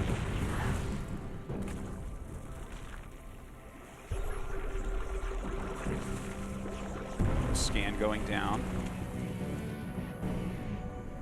All right, another Ghost just going to come up here. He might just try to nuke this base. Yeah. Let's see how fast RagnaroK can react. He's also got a little drop coming in over here. Oh my God! If he doesn't notice this, no, he does. He does. He's pulling out. Oh, gets it just in time there. No That's so crazy how close that was. Yeah. It's like that nuke's going to land on map 3. Okay. It actually went back and landed on map 1. That's how close it was. 3 plays now corrupted. Yeah. All right, Fusion Core coming up. So it looks like Liberator range is likely what's going to be coming next. Okay. Another factory coming up as well. Blue Flame. I think that we're going to see Kier do what we've seen from Maru a bit and from Ryung as well, where you're going to start going more towards the higher-end mech units as the game gets longer. Big blinding clouds coming down here. Every tank is covered. Yeah. Oh, my God. There's just too much. And he will run through everything, turns around with what he's got left after the siege tanks are gone. Kier leaves that position humiliated. The Broodlords are still out and about. I like that. He leaves humiliated. Morale is low Morale on this army. is low for him, man. It's one thing I can promise you, Tasteless. I will never competitively play any RTS that has morale actually affect units. There are a couple that are like that, too. There are games like that, absolutely. My morale is low enough playing StarCraft, man. Yeah, it's definitely a good game to ruin your morale, for sure. It's a humbling game. Yeah. Okay, well, let's keep in mind, we're running out of map. Terran's taking the whole lower third, Zerg's taking the whole upper third. That just leaves 2 bases left, one on the center left, one on the center right. This could be a game where ultimately the Zerg is going to mine out a little bit before the Terran and is then going to be strained to take these more central bases. Just pick up there on the Ghost. Liberators being set up all over the place.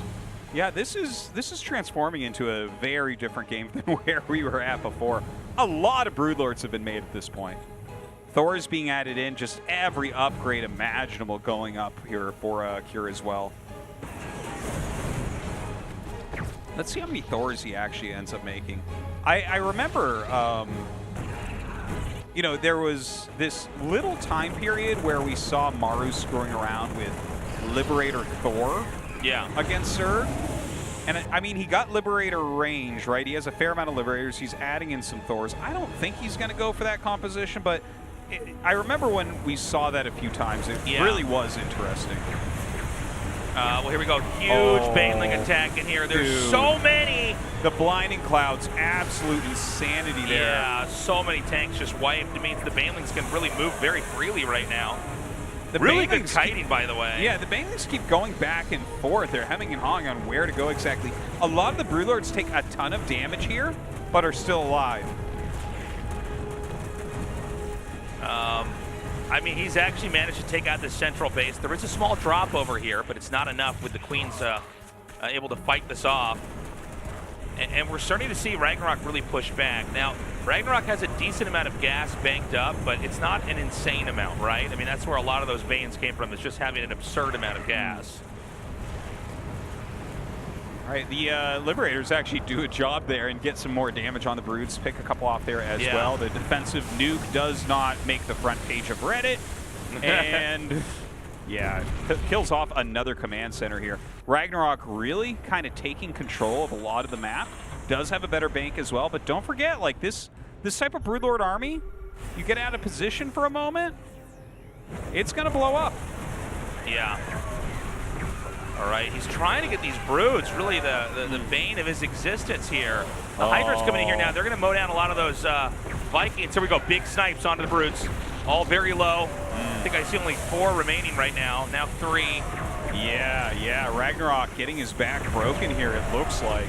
More Banes are coming out, but he's lost most of his army a little bit too far forward there. And Kira with a great engagement, but as the Banelings finish up, he does start to run back.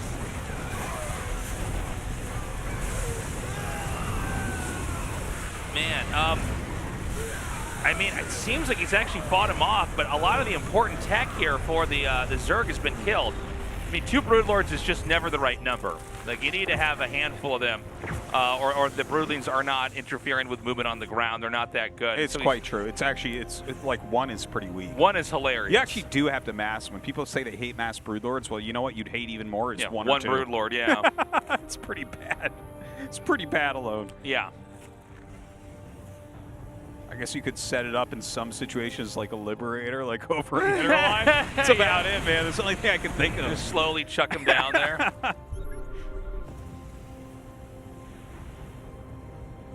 Oh, look at this. He's going for the TY setup. Turret Liberator Ghost. That is a TY special for TVZ. Yeah, I like it. Well, you know, for the time being, it's going to be a little bit of an advantage here for RagnaroK. Can he try to push his edge here? He's going to come in with so many Hydras, Lings, and Banes. I think Kira might die, like right here. Yeah, it's possible. He's going to lose another command center for sure. Yeah, and all the SCVs are going to be over there with that as well. Yeah, the income of Kira was okay for a minute there. He does have some command centers still left over, but the Hydra's just getting a little bit too strong. RagnaroK's still maxed out. I think that's game tastes. I think we go to match 3. I think we are going to go to match 3, Artosis. Quite the epic TVZ here. Yeah. Yeah, I mean, I can't imagine it's going to last much longer. At this rate, he's going to push into the production facilities. Well, the Ling Hydra, I don't think they're going to be stopped. Kira is microing his heart out here, trying to make something happen.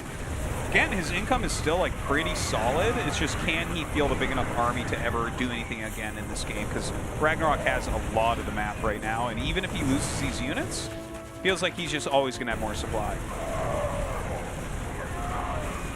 Yeah. Kira is really putting up quite a fight, though, man. Yeah, that much. No doubt about that. He's going to get his closure on killing those Broodlords, excuse me. Yeah, I guess so. Yeah. He'll find solace in that. Not sure how much, though.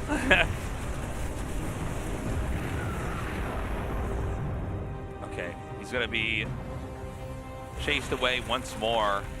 I guess Terran's still in this for a little bit longer, but again, you know, Zerg's just going to spend that money coming here with a bigger army and smash it. Well, you just spent the money on 29 Banes and so many Zerglings.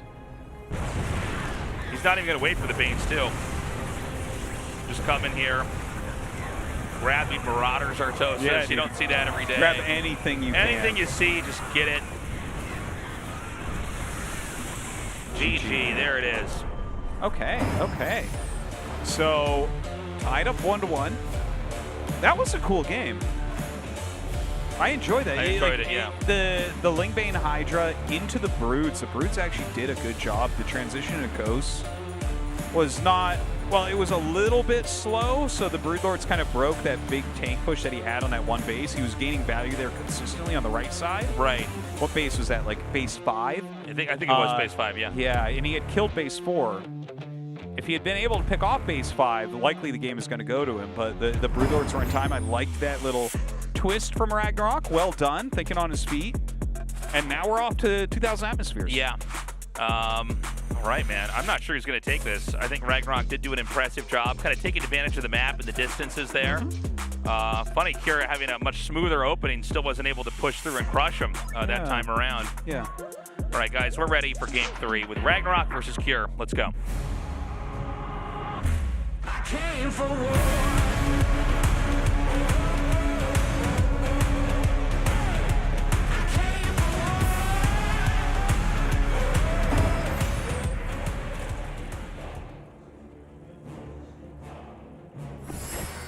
Alpha X, RagnaroK.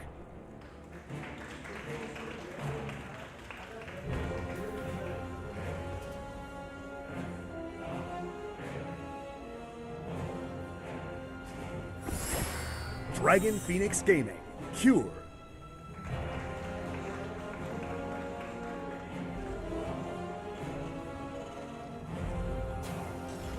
All right.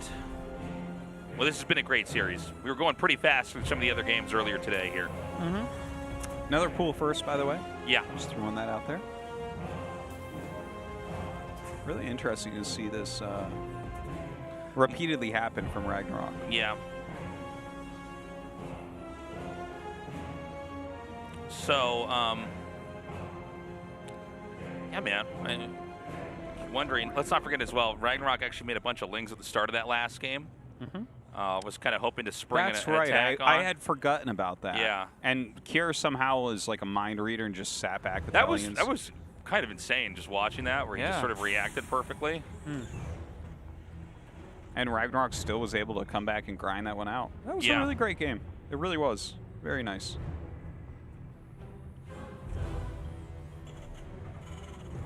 RagnaroK has kind of a funny face on right now. I think he's not entirely happy. But I just want to point out that set of lings being made, because RagnaroK does seem to be today more inclined to try to end the game fast. Like, you make a bunch of lings like that, you're not really eager to go into late game. Oh, you're definitely hoping for some damage. Yeah, yeah. So we may have something like that again coming up here.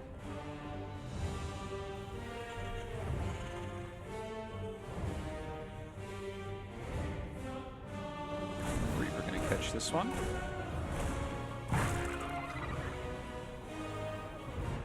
And it is a factory going up. We'll see if he goes for that third command center once again, like last game. It wouldn't surprise me if he did. Attack. Yeah, I mean, that's kind of the most solid powering macro build, right? Is Reactored Hellion third command. Such a popular one. It was like Innovation's only build for so long. Yeah, it's definitely a good build to copy if you want to just like ladder. Absolutely. You want to just grind. Yeah. Just get a good solid macro build. And there it is. He's doing it once again. Okay. No big surprise. I do think this map Terran could push a little bit more easily than the last one. Even though I think that Terran can get that cool position kind of behind that fifth base on the low ground, I do think it's a pretty long travel distance. Yeah.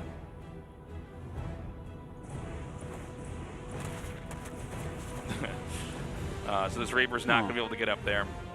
Ling speed about to finish. Should be a kind of a slow start to the game unless Zerg decides to do something pretty cheesy.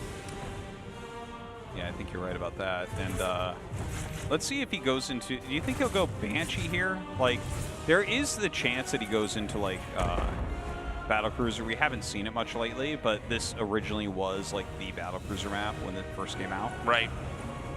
Yeah, I wonder if we'll have that. I feel like I don't think in so. my memory, I don't feel like Kier does the Battlecruiser stuff anywhere near as much as the other Terrans, right? Yeah. I'm not remembering much of it. I guess there's a... we have an alarm going off. There's a fire alarm in the building. So this is not the first time this has happened. Yeah, I wonder what it is. There's supposed to actually be like a typhoon / hurricane tonight. Oh, that could be it. Could be that. Just sit tight, guys. We'll tell you if there's a problem. Yeah. And so I think for those of you guys at home, I don't think you can hear that, or maybe it's picking up in my mic, but yeah, it's quite a loud siren though. Actually. Yeah, it is. It's really making it hard to cast over, to be totally honest. Yeah, it's quite loud, but I guess we'll see. Yeah, we'll have someone from production come check it out and see if we can figure out what the deal is. But again, if I were you guys for now, just sit tight. If you need to leave the building, we'll let you know. Well, right now 1-1 on the way here for RagnaroK, so pretty solid macro build. Stim starts. Cloak and Banshees as well as these Hellions. Third command center going over to land. Yeah. And, you know, I think that especially after that last game, went as well as it did, maybe RagnaroK wants to do more of kind of like just a standard solid play. You know what I mean?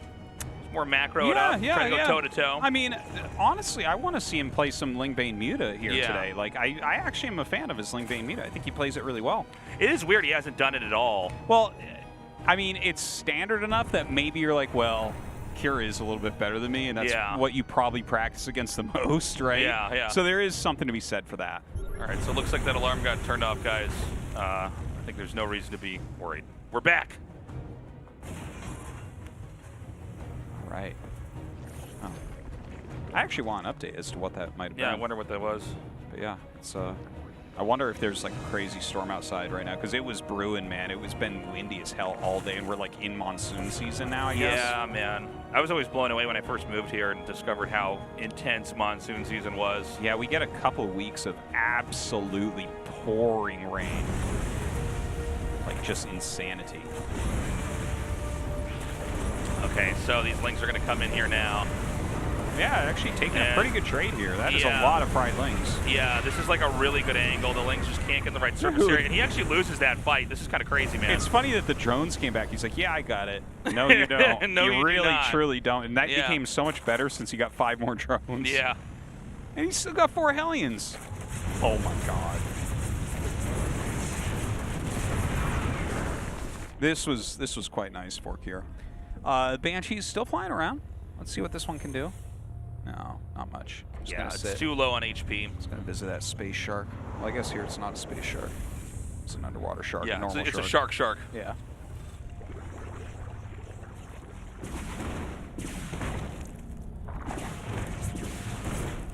Okay. This is I don't know. The game goes on, I guess. I think a pretty big win there early on for Kira. Now he's going to go for a drop.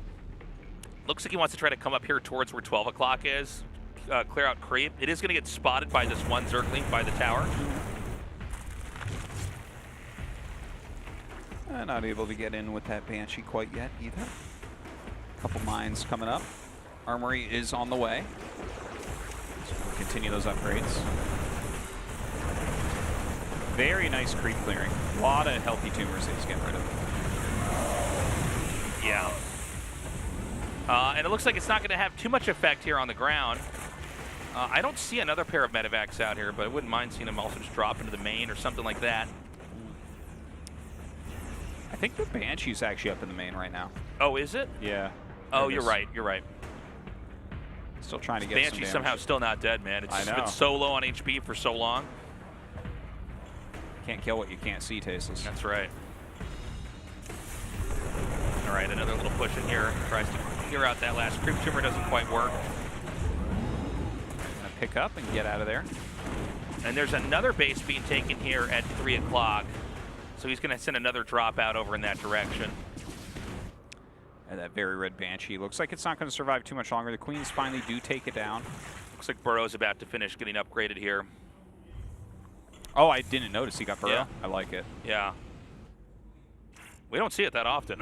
No. You know, I've always felt like there's no reason why you should just get it every game. Dude, we've been saying it since like literally the beginning of Wings of Liberty, and I always thought it would evolve more and quicker.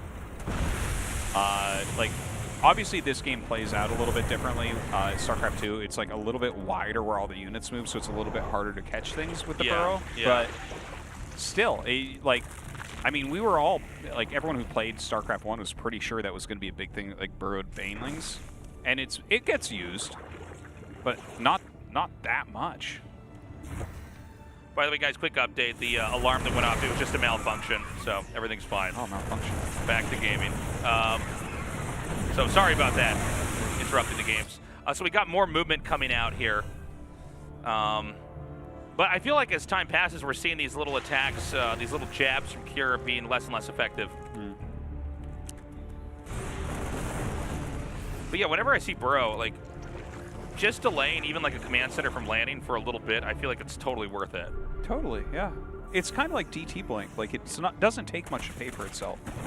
People don't get it, but like, if you can even leverage in like one circumstance, like where they scan and you DT Blink out, or in this case you force them to scan, so you kill the burrowed link, it's like already paid for itself. Feels pretty reasonable. So I'm just kind of amazed we don't always see it every time. Yeah. And I think we see it more and more nowadays, but I do think we have games where they don't research burrow, right? Well, Lenok, most games they don't, but Lenok was actually getting pretty into it before military. Like, we saw a good amount of burrow from him, I felt like, but no one else really comes to mind as like a heavy burrow user in Korea. I don't know, maybe in 12 more years. Yeah. Oh, dude, big kill there. You know, that is a funny thing, by the way, in StarCraft. This is like a real thing where people are doing so much. To add something like that in becomes so difficult, right? Yeah. Like, well, I think it's easy to look at the game from afar and be like, oh, well, why don't you just also get this thing? And it's like, you know how many things I'm actually doing at once right now? Totally. Stuff like that happens all the time. People are always asking StarCraft 1, why don't we see ghost use? Aren't those really good? It's like, in theory, but no one's quick enough to do it. Like, there's just too much going on. Well, also, you know, 100, what is it, 100 gas for ghost? 75. 75 gas. Oh, that's cheaper than I thought. Dude, like, if anyone was quick enough, it would actually be really good. Yeah. Yeah, that's the funny thing. And StarCraft 2 moves at an even faster pace than StarCraft 1. Yeah, you're trying to like burrow stuff everywhere. It's like, well, you also have to hit all your injects and spread your creep nonstop, and you know, all these different things. And you know, obviously people have gone past that, but there's a lot of things going on. StarCraft's tough. It's a hard game, man. So we're getting to that point where like a lot of Banes have been made, and I think Zerg's going to start looking for a fight. Yeah, we're beyond that point, too. So it's like there is so many Banes out. Lurkers are being added in, Adrenal, just kind of getting all the different upgrades. Kira's on 4 base, so pretty healthy. Yeah. A lot of command centers being made, Ghost being added in. Snipes that 1-2 and runs back. All right, he's going to draw that mine shot out. Good on Burrow there. Yeah, doesn't quite get the mine hit he's looking for right there. I mean, he's just got so much that, yeah, there's no way that he's going to have that position over there. I feel like Cure's lost control of the map overall. Yeah. There is a lot of Ling Bane out here. And I think that there's maybe still some potential here, right? Like, he's adding Ghosts, and he's actually still getting a decent amount of siege tanks.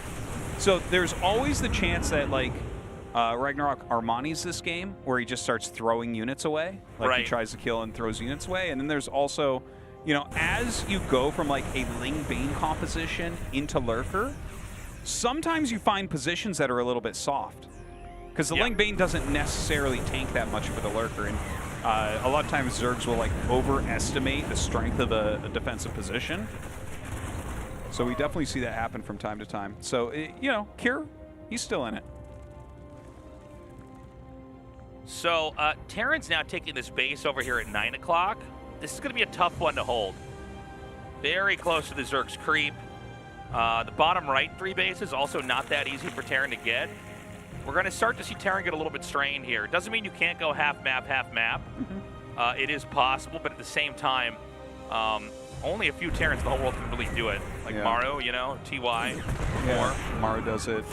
We've seen Bunny do it when he gets in those positions. And I think Cure can probably take quite a few bases. I think so. Ooh. I'm still not exactly sure what his late game plan is going to be. Like, look, he's getting vehicle weapons, drilling claws, okay, 3-3, obviously. Lots of command centers. That's very trendy at top level Terran play. Maru has really forced that upon people. Some nukes being added in, really focusing on producing ghosts to fill out lost supply. So, I mean, these are all good things, but we don't see like the ultimate turtle comp that we've seen more often from Maru and Rim, right? That is true. Okay, another huge attack over here as RagnaroK is just looking for targets. Goes right on top of that. There's a lot of SCVs you could also kill here as well. Now, I do want to point out that was a lot of Banes on just buildings. Yeah. But he's made so much money that he can kind of come in here and just do that. Yeah. And it's pretty tough to deal with. He's going to remake those commands. You know, a lot of times I feel like in these positions, floating another command over there might be a very solid move. If Banelings come in again, just let it, right? Right. But... Enhanced shockwaves. Look at this, 3 more commands. A lot of corruptors, so we're definitely going to be seeing Broodlords. Yeah. Some spines being added in as well. You think he was too wasteful with those Banes when he went into that bottom base? He didn't even really kill any SCVs. He just got the planetary, got another planetary, and then ran back out. That's a lot of gas. It weakens the position. It slows the economy momentarily. I don't think we've switched over to cost efficiency yet. Yeah. Wow. But you know, there's like sometimes a moment in TVZ, where you got to start looking at these Baneling attacks, and be like, hold on, he's stable enough that I can't waste anymore. Yeah. Right. Yeah. I don't think we're quite there yet. RagnaroK's economy is like really super good. I think we're getting there pretty quickly though at this point. Oh, great. All right, that alarm's going off again, guys. Sorry. There it is. So I guess that thing's still malfunctioning. Apologies, audience. Hopefully we'll get that shut off again soon. For those of you guys at home, you're the lucky ones. All right, quite a few Broodlords pushing over here. Look at this, 32 Banes as well. Yeah. This is pretty wild. Like, Banelings with Broodlords, if the Broodlords clear tanks and like make sure mines are not going to be that big an issue, the Banelings can shut down, you know, ghosts really, really well. Because as soon as you damage them, the snipe is not occurring. Yeah, great blinding clouds there. And he just obliterates that position. Beautifully done. I need to see the efficiency. Show me the efficiency tab. Because that was a million Banelings that went down. That was and so it didn't many. feel like he actually killed that much for Kier. Like he took out like a Thor and some tanks and the command center. But at the end of the day, was that actually great for RagnaroK? I'm not actually sure it was. Look at this. Yeah, well, that's the big question, right? Is if he starts to trade super inefficiently and this game drags on, I think he's going to be in really, really, really... Kier's going to be in great shape later on here. Because Zerg is also starting to run out of map here. Yeah. Okay, there's a lot of Broodlords coming down once again. Dude, that is so hard to hold on against. Look at this army of RagnaroK. It's so deadly. Yeah, he's coming in now. He's going to get rid of that one tank right over there. Dude, that one tank, oh my god. He just isn't killing it. It's getting so many volleys off. It's shot so many times. It's insane that it's still here. And, you know, Kier fights back pretty well. A lot of great snipes on those Broodlords. Way more efficient for Kier. Give me that efficiency tab. Please. The thing is, they pop the efficiency at the bottom right-ish area. See where the APM is. So it's like I'm never really looking there, you know?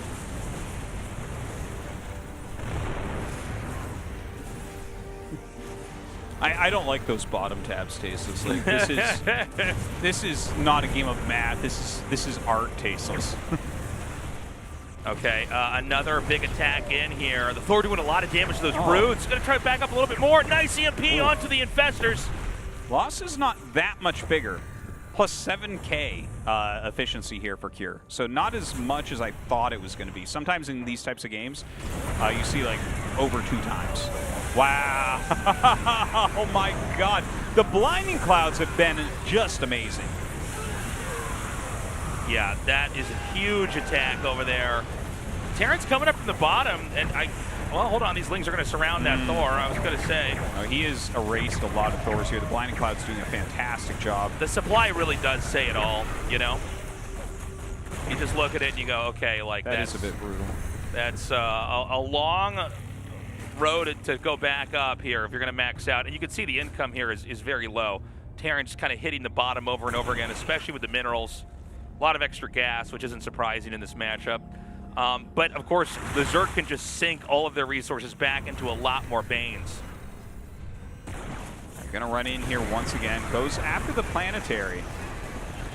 Has the Banes coming down, trying to clear what they can. Again, the Banes really not being efficient. He does get the Planetary, though. So that's another base that's not mining. Twice the mineral income right now for RagnaroK. So, I mean, Cure, he's not dead yet, but it's getting harder to imagine him recovering, especially, we want to watch this next attack carefully because this could be a fatal one. Yeah, like, I think you have to continually deny these bases. Like, RagnaroK has made his bed and now he has to lie in it. Like, yeah, if you allow, Cure is being efficient enough that if Cure, like, secures half the bases, there's no way he loses. Yeah. All Cure has to do is not be overrun. Dude, these Banelings this attack is so bad. Oh my god. Oh my god, that went so poorly. Wow, dude. I think Cure can win now. That's crazy. It's insane how his Banelings, the last like 4 attacks, the Banelings haven't hit anything. Yeah. Like, he is losing so many Banes over and over. He's making 11 Lurkers now. I mean, maybe you can swap it over and go Lurker Viper here. I don't want to see Banelings with the Lurkers, though. Oh, some investors being mixed in. Oh. Nice pickoff. He's going to come up here now. He's going to scan and get those infestors. So good. Oh, that sucks. These Lurkers are surrounded by tanks, but it seems like everything's going to be picked off.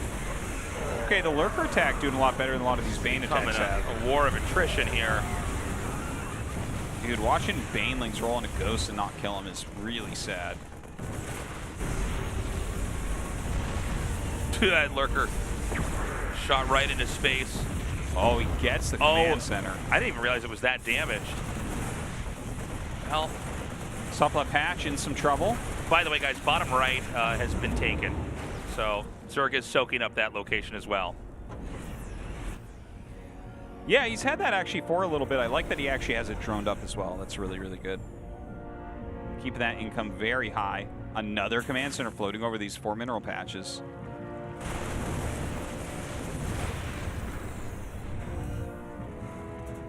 Okay, well, he's going to have to finish that off eventually. It looks like this little squad's going to come up here and hit that. Yeah, it should be pretty easy to clean up. Another base comes down here. I wish we could do a mineral check here on some of these other bases. I'm kind of curious, like, how many are actually mined out. I wonder if it's time for RagnaroK to maybe seesaw attention to somewhere else and then maybe come back here. Like, I understand trying to deny a base. Yeah, I think what happens is you can start to get a little bit tunnel vision here. You know, and it's like you just see this one location, if I could just stop them from going there. But I think you're right. If you don't come over there and hit another area, all the Terran has to do is keep all their stuff in that one spot and shut it down. Dude, I'm really liking our casting trio at this point. Taste alarmtosis. Yeah, man. This is a record for that alarm. I feel like this happens like once every couple of years where there's something goes wrong with the alarm, but maybe. I don't know. Impressive. Oh. Anyways. I lost my train of thought. So, Terran has managed to kind of push all the way into this kind of insane area here near the top left, but Zerg is now taking all 3 bases in the bottom right. Yeah, that's pretty big. Now, Terran can take the 3 in the top left, I guess. Yeah, that is true. And even though like a little bit has been mined up there, the efficiency more than makes up for that. For sure. If Kira actually secures those 3, it doesn't look likely that RagnaroK is going to be able to win the game. Now he's adding a lot more broods, a lot of spores as well, Thors and Liberators being made.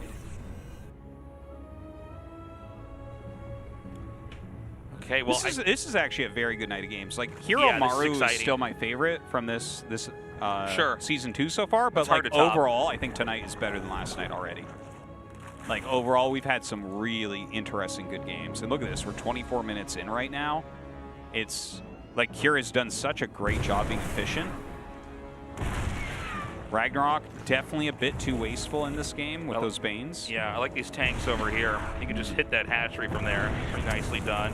Yeah, Broodlord's going to come down here and try to clean this up. Well, that's not going to be too hard, is it? Yeah.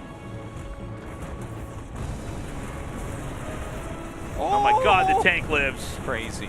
Look at that mine. How many kills is that mine going to get? A lot. That mine is going to be crazy. Go, Lings. Go die to that mine. Oh. Nice snipes. Gets in and gets right back out. Man, snipe.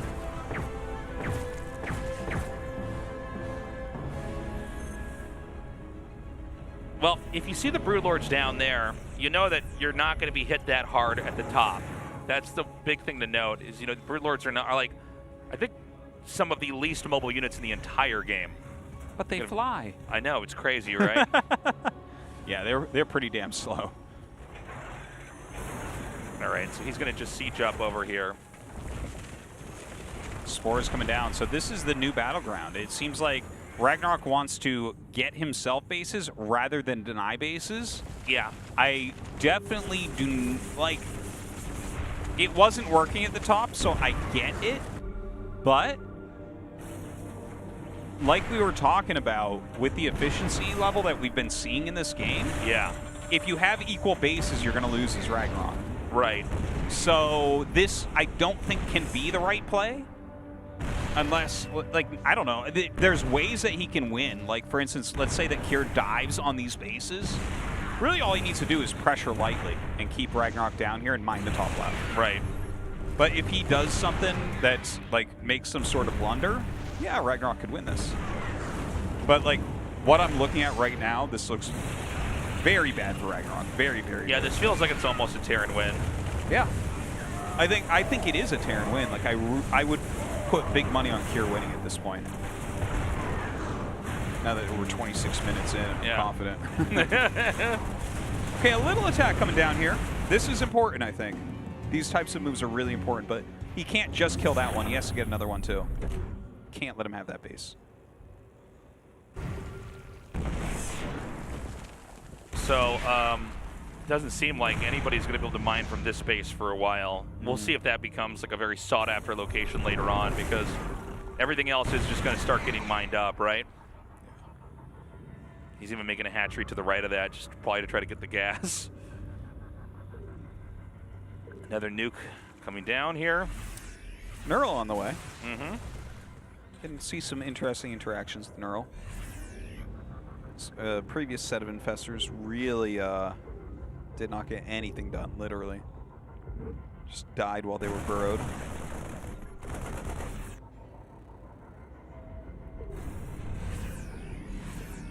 Okay. It looks like we're finally going to have another little attack up here in the top left. I'm not sure what's over here besides what we see on screen. Oh, and I see he's going to keep trying to nuke this spot over here, force these spores to unburrow. Yeah.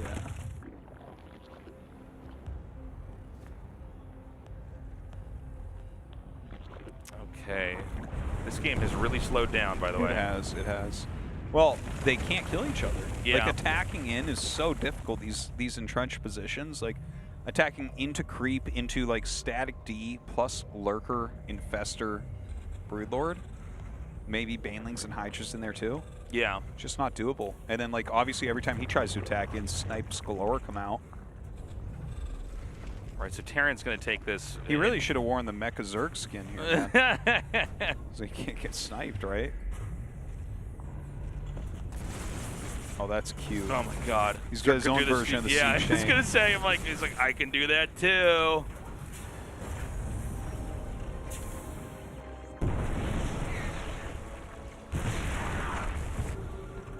All right, he's going to get rid of that.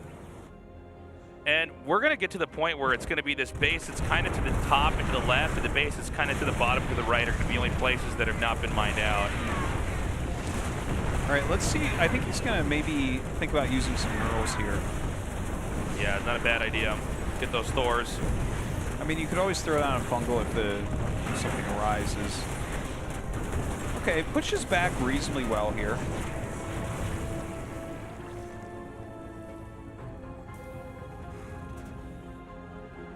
Huh. By the way, 49 workers is 61. So that means that when they're maxed out, the army for Terran is actually a little bit bigger. Important to note. You get far enough in these games, the workers become a little bit less important as long as you're mining up stuff. All right, another nuke comes here. Ooh. So funny. Yeah. Wait a minute. All right. That nuke's not going to land right. He scans like maybe. Yeah, well, maybe. When it's that close, like you really want to see. Yeah. It didn't actually feel that close to me, but yeah, I think everyone in the whole world scans when the nuke's going to land. Yeah, I it's think like so. You have to watch it. Okay, this push doing pretty well. We finally actually have RagnaroK like making some serious headway here with an attack. Yeah, I feel like RagnaroK is slowly going to push through here. Now, they both have a ton of income. Keep in mind that the bases that were killed off here for Terran, they're not resource rich, right? So he's not losing that much. That's true, but it's going to be harder than ever for him to do anything, right? Like if you go up here and actually screw up the main base, like your production's gone, there is a counterattack coming out. And I guess all of the supply for RagnaroK's really basically there.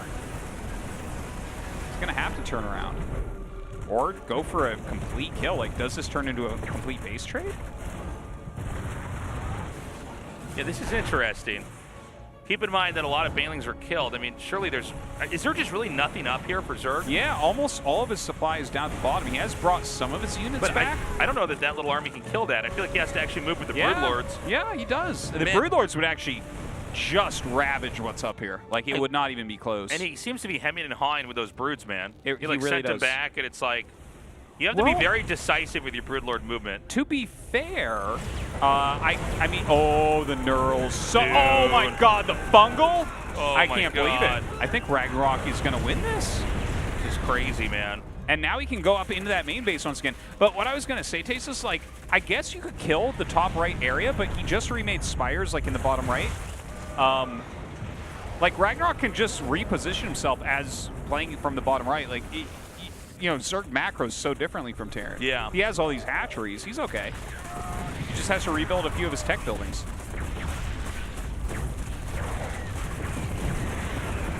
This is kind of crazy. Yeah, the Ghosts getting anything they can. Infrastructure now gone for Terran. So what you see is what you get.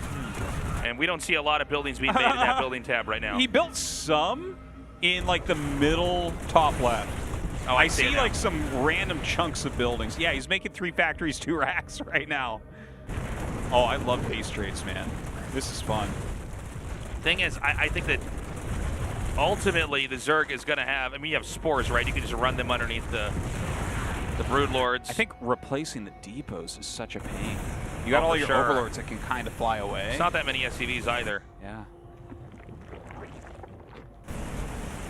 And it seems like what he's going to do is just try to come here and save his bottom right quadrant. That makes sense. And, you know, if he does come over here, I think his clear out the main. Like, you should. You should. Unfortunately for him, it looks like even the Greater Spire has started now. The new Greater Spire and a new layer. So he's, like, just kind of prepared to lose his main base. But it's still good to kill, I think. I agree. I agree. Sometimes it's good to just kill areas just to make stuff dark and make it more difficult for your opponent to really know what's you're going one on. step closer to winning in a base race. Yeah. You know what I mean? Like, I don't think we oftentimes get to every building elimination, but sometimes. Almost never. But, you know, it is. Ultimately, that is the requirement to win. It's easy to forget, too, is the way that you get eliminated is all your buildings are destroyed. And then it kicks you out of the game. Okay. Well. Look at that little outpost, cover me. man. I love it. Okay, so that's almost mined out. Everything's almost mined out here at the top left. More Broodlords. Some spines. The whole map is going to get mined out. Like, that's for sure. Yeah. Both players are maxed with a similar banks, similar worker counts. 3-3 flyer on the way. This is a 35-minute game, Martosis, and I don't think it's going to end right away. No, there's still play left on both sides. Yeah. Well, that's annoying. Tell me the pilot wouldn't climb out of his tank and shoot that Zerg. Right, so the tank goes down. And Terran has rebuilt, which is kind of impressive, all things considered. Top left is his main, and now bottom right is the main base of RagnaroK. Well, I guess the whole map is his base on the right side. All right, SCVs are going to be sent. Now, he wants to get rid of these. So this is not a mistake. He needs to free up supply. Sure, return the minerals. Oh, here we go. Fungals! Oh, those fungals are huge. Oh, my God. Oh, my God. The Broodlords just being insane. Even Knurls, some of these Thors in here as well. RagnaroK clearing just about everything. I think he just won the game. Yeah. Really good engage here. The Thors that aren't knurled anymore are killed off immediately. And it looks like RagnaroK is ultimately going to win this. Dude, GG. RagnaroK is serious, man. Wow. What a game. What a series. I know. It's crazy, man. That match 3 took quite some time. Well, RagnaroK's going to be feeling good after that, man. Wow. Yeah, he definitely is feeling good after that. And, I mean, that was fantastic. That was great. That was just a really good series overall. A lot of fun. Talking to Bunny there a little bit. So, wait a minute. That means RagnaroK is 2-0 in this group. And he took down Creator and Cure. Yeah, that's kind of crazy, man. Like, that's kind of insane. Bunny should be a bit easier than Cure was even. So he is looking good. Guys, we've got a break. Coming up next, Bunny vs. Creator. We will be right back.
for a minute.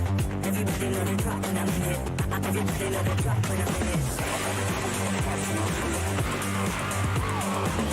I'll be coming up hot for a minute.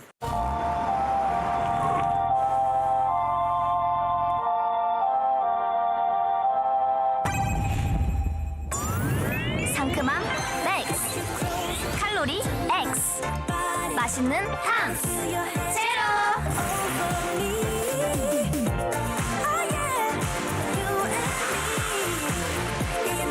요즘 제일 탐나는 제로, 우리들의 제로 탐스 제로. 같이 떠나볼래? 지성사이다 제로 그래 걱정 빼고 고민 빼고 망설임 빼고 This is zero life 없어도 되는 건 빼고 지성사이다 제로 아침엔 라떼 홀리 점심엔 라떼 홀리 저녁엔 라떼 홀리 둥글하게 달콤하게 라떼 홀리 달달한 충전이 필요할 땐 칸타타 라떼 홀리.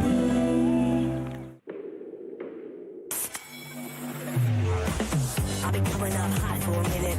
Everybody know the drop when I'm in it. Everybody know the drop when I'm in it. I'll be coming up hot for a minute. 상큼함 맥스, 칼로리 X, 맛있는 탐 제로. 요즘 제일 탐나는 제로 탐스 제로. 같이 떠나볼래? 지성사이다 제로 그래 걱정 빼고 고민 빼고 망설임 빼고 This is zero life 없어도 되는 건 빼고 지성사이다 제로 형님들 아프리카에 승부 예측 생긴 거 아세요, 여러분들? 아니 e스포츠 여기 탭에 있잖아요, 여러분들. 아니 이게 새로 생겼더라. 저는 광동에 올인했어요. 아 진짜요? 네. 아 그럼 전 DRX에 올인. 모바일도 똑같이 아래 가운데 보면 e스포츠 있어요. 잼이라는 포인트가 있어요. 아프리카 내에서 쓸 수 있는 재화라고 생각하시면 돼요. 잼을 사은품으로 교환 가능하다고요? 이 잼으로 응모로 다 할 수 있어. 키보드는 벌써 나갔네. 아이폰 갤럭시 탭. 아 이게 200잼이야? 교환까지 할 수 있으니까 형님들 아프리카 승부 예측 많이 사랑 부탁드립니다. 받아오도록 하겠습니다. Today's matchup. RagnaroK. Creator. Bunny. Dark. Q. Round of 10. Group B.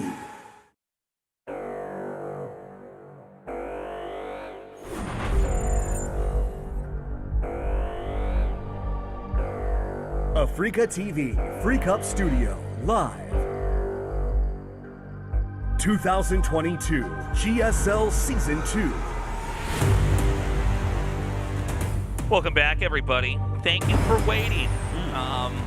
It's time to go into our next match. This one's going to be Bunny versus Creator. Yes, it is. It is. You said that with like 3 dots behind it or something, or a comma. I'm like, there's certainly more you were about to say. And then you just look at me like I'm an idiot for not talking. Excellent. Okay. Yeah, it is going to be Bunny versus Creator, and who will win? We will find out. Okay, yeah. I don't know. Bunny obviously not having the greatest showing so far tonight, getting completely dominated by Dark, but I mean, that's Dark, right? He's one of the best players in the world. I don't think we can judge him completely off of that. Let's see what he can do against Creator, who, I mean, Creator is good as hell right now, but he also lost his first match. That's true. That's true. Creator had a rough start here. And we know Creator is probably the guy that goes on tilt more than any other player. I feel like it's not as much. Maybe he still does. Well, I was going to get to that. It's like he's gotten a lot better. Yeah. But you can still kind of feel it. Or you can see the frustration when he takes those losses. Yeah. So this is going to be an interesting one. I do think these guys are pretty evenly matched. Creator probably slightly better. Creator going with the dark chocolate choice here as well. That's the right choice, I think. A lot of pros like nibbling on a little bit of dark chocolate before the game starts. Yeah.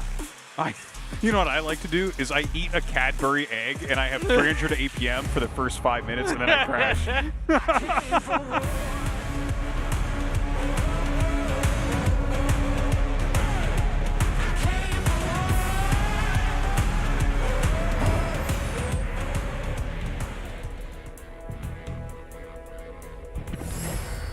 Team NV, Bunny.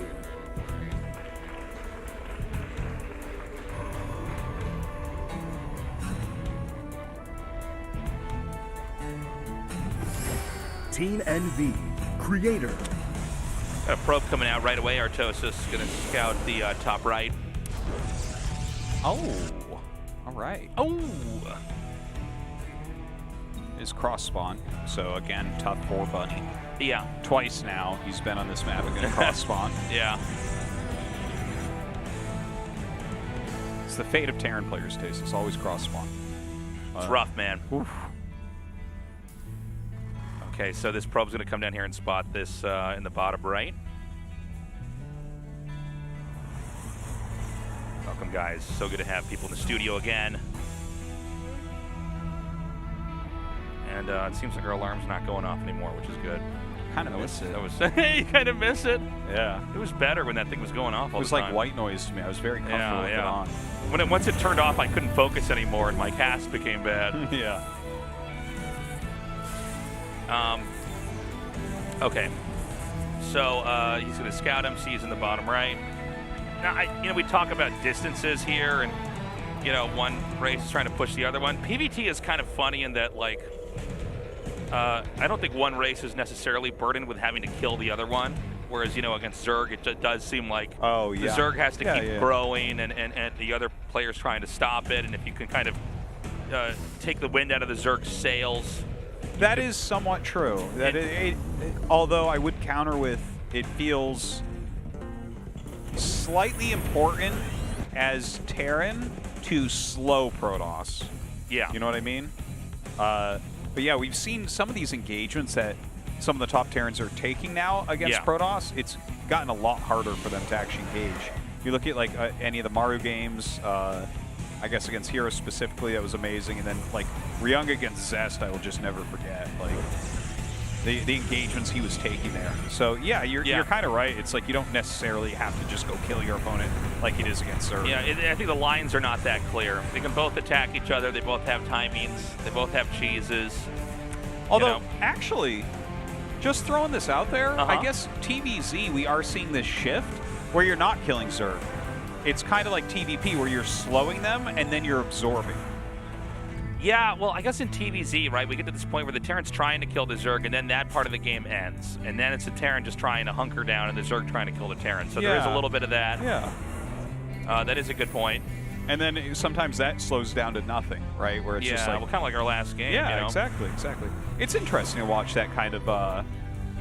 that change, that evolution of the metagame. And I suppose, in fairness, in this game, there. Oh, that was cute. Is he gonna get that Reaper? No. Seeing the Adept kick his little legs while he's in the air being thrown by a grenade. I want to see one of his little Adept shoes fly off over the side. His Adept slippers come off. Yeah. And you watch him try to avoid the little puddles on the map. Just want to get his Adept stocking feet wet.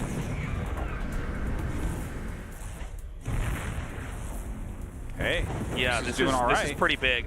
What I was going to say earlier is that I guess it is true that the Protoss tends to get the third base a little bit quicker than the Terran. Yeah. But it's not that much, you know what I mean? I think Protoss just is always getting bases quicker than Terran, but it's not, that's just the natural flow of it. Yeah. It doesn't mean that one has an advantage or anything like that. We have 2 Widow Mines coming out here. It did go over that Adept. That's a pretty good spot. He's going to come in again, dude. He's just still continuing to kill stuff. This is wild. He's doing fantastic with it, but let's see how he does against this Widow Mine. Is he watching for this as well? Seems like he immediately moves those Adepts. Well, the main base is looking pretty wide open for these drops. Hasn't actually burrowed anything just yet. He is going to have a Phoenix fly up now. Oh. Okay. I mean, he's dealing with it quite well, I think. Creator's doing a great job. That Adept wants to go with those flying units so bad. He was like, nah. No, you know what? Wait a minute, I will get that. Yeah, he's trying to look for a spot to maybe try to unload the Widow Mines at. All right, so he gets those 2 out, but of course he's too fast. Oh, what? Oh, that was... Yeah. That was beautiful, actually. Yeah, very nicely done. He didn't actually need the tag, I don't think, right? It might have been excessive, but I mean, better that than to lose the 2 oracles and it like gets everything. Yeah, if it gets under and you didn't tag, you're gonna feel like a moron. Yeah. Tag is not that expensive. Yeah, probably better safe than sorry, I would say. Yeah. Can Creator put any pressure on right now? Doesn't look like it. A forge is being made into third base, so I mean, a lot of these behaviors kind of point to you're going to be not investing in trying to attack early. You know, so it looks like he just kind of came out there, wanted to see if he could do any damage to the front. Now boosting up with a little drop. The Marines might fly over the Stargate and probably will just stop and kill it then. No reason to keep going at that point. Yeah. So, I mean, this is fine. He'll get this. It's not going to be a drop where he can do any more damage, but takes this out. Blink and attacker coming here as well.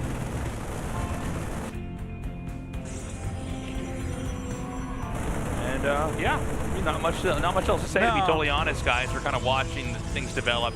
The third base is really starting to kick in here, so he's going to get some more gates, continue to develop accordingly. By the way, I like to see how different Protosses like to set up their static D. Like, for instance, we see 1 cannon, 1 shield battery there. Kind of interesting to see. And a good split between them as well. A couple more cannons going up. I do tell you, I do like the amount of cannons I've seen from some of the top Protoss lately. Like, I think Creator, it's good. you're seeing a few more. A lot of people were just batteries for a long time. Yeah, I actually thought it was kind of weird. I didn't really talk about it that much, but yeah, when you just saw batteries, it's like, well, a cannon's got to be helpful here, right? Like, yeah. You can kill Widow Mines, you could, you know. Cannons are legit, man. You can just set it and forget it, you know. This is a sloppy cleanup. This is actually a disaster right now. Drops are never supposed to do this much damage.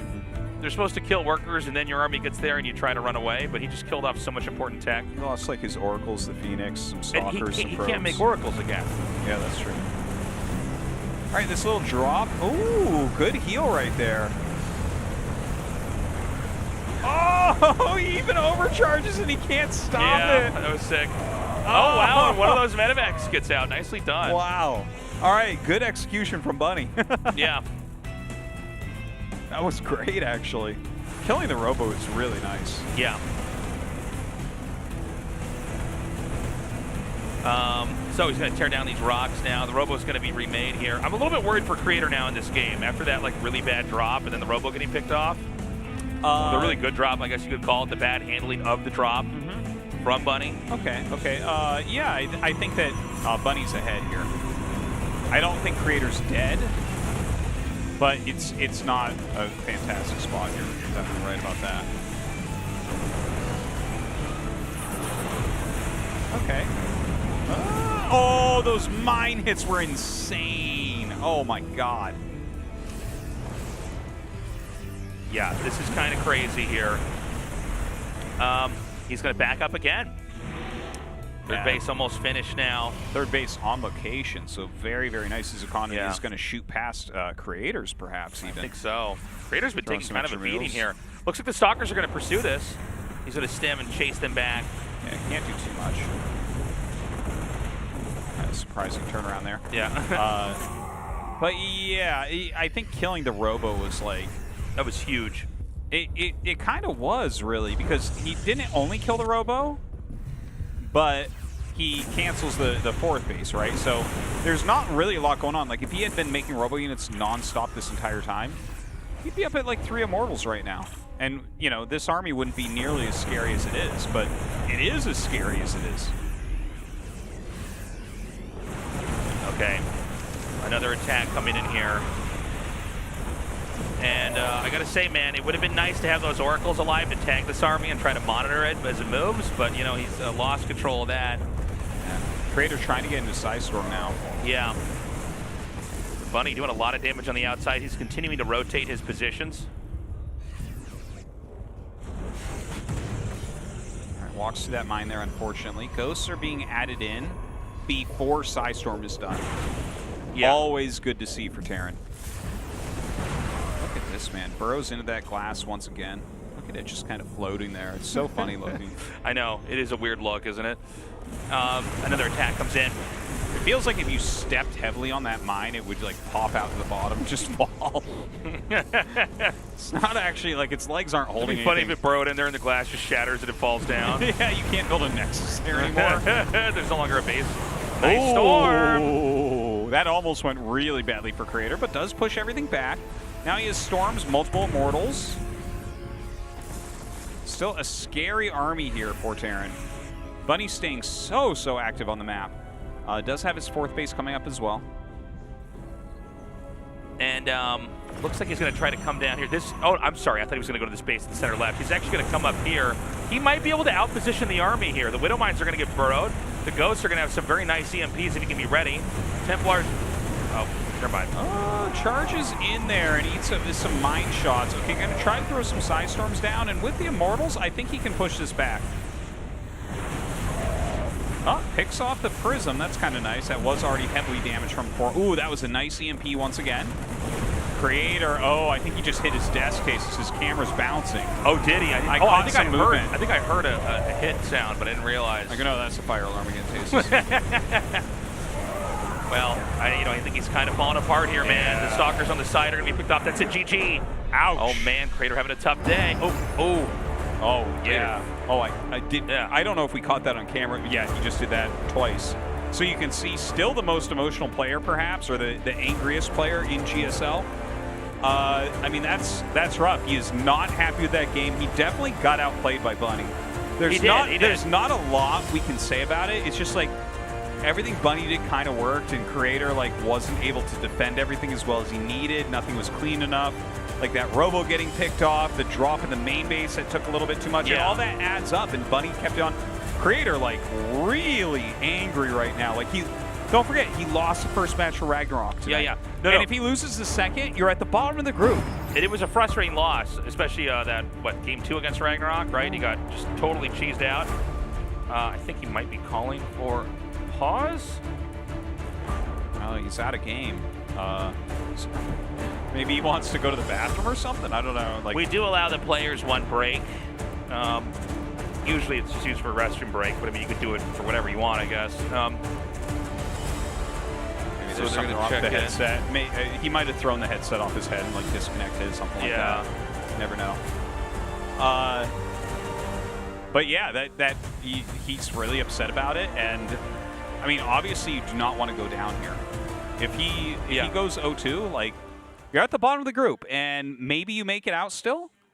He's got to be expecting a lot from himself after getting to the finals last season. Like, that was an amazing run. But here he is. I feel for the guy. We were just talking earlier about how he's kind of conquered his demons and he's gotten a lot more kind of composed in game. But, clearly after that last loss, very frustrating. Let's talk about why that was so frustrating. For one, I think he had a very good start, and then he got dropped, and he lost, I think it was 2 Oracles, a Phoenix, a couple gateway units, and a couple probes, something like that. And I mean, keep in mind the Stargate's already been destroyed. You do need the Oracles to tag the army so you can basically get into position. And I mean, some other mistakes back there. Then losing the Robo and then getting your 4th canceled, and you only have like 1 Immortal, and your build is just not fitting together anymore. Like, the Robo units are incredibly important. Yeah. Like, if you go Robo, it's for Robo units. It is for Robo units. And if you can't make Robo units, like it's not just for the looks. You didn't optimize your build for gateway units, so now you have like this mediocre gateway army that's just supposed to basically be there for support with the Robo, and then no Robo units. That's bad. Well, here's the question: is he going to be able to kind of master his emotions going into this next game? Because I mean, everybody has lost and been mad, but I think I'm not sure what we caught on camera. I was actually looking at the big screen behind us because there's always a player cam on the side, each side of that. But man, he was super pissed. Yeah, he was furious. Yeah. So if he can. Well, some say that anger is the right way to play StarCraft. Some great streamers have said that, Artosis, but I would go so far to say that in this case, this anger for Creator could be detrimental into the next game.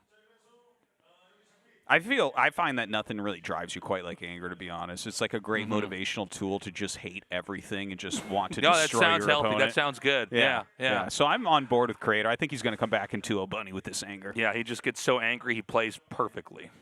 Might be. Could be. I think it's a bad sign, though, to be honest. I think he got on tilt in the first series. It happened a long time ago. It's been a pretty long night of games, to be honest. But I think he did not feel like he should be losing to RagnaroK. And then even in this game here, and keep in mind, this guy just was in the finals. A player who was never in our finals throughout most of the GSL history. But he's, and he almost went the whole way, beating Rogue and becoming a GSL champion. Yeah. You literally can't get closer than that. Now he's trying to do it again and right the wrongs of the past, so to speak. And things are going not well, man. I mean, if he doesn't play well today, and then when we come back after a break, he could just get knocked out. So a lot of pressure on the guy. For sure. Team NV, Bunny.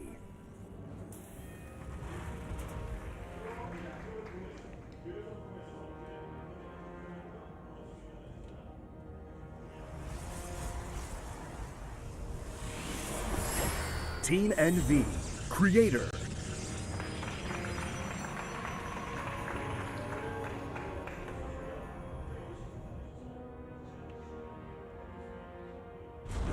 Okay.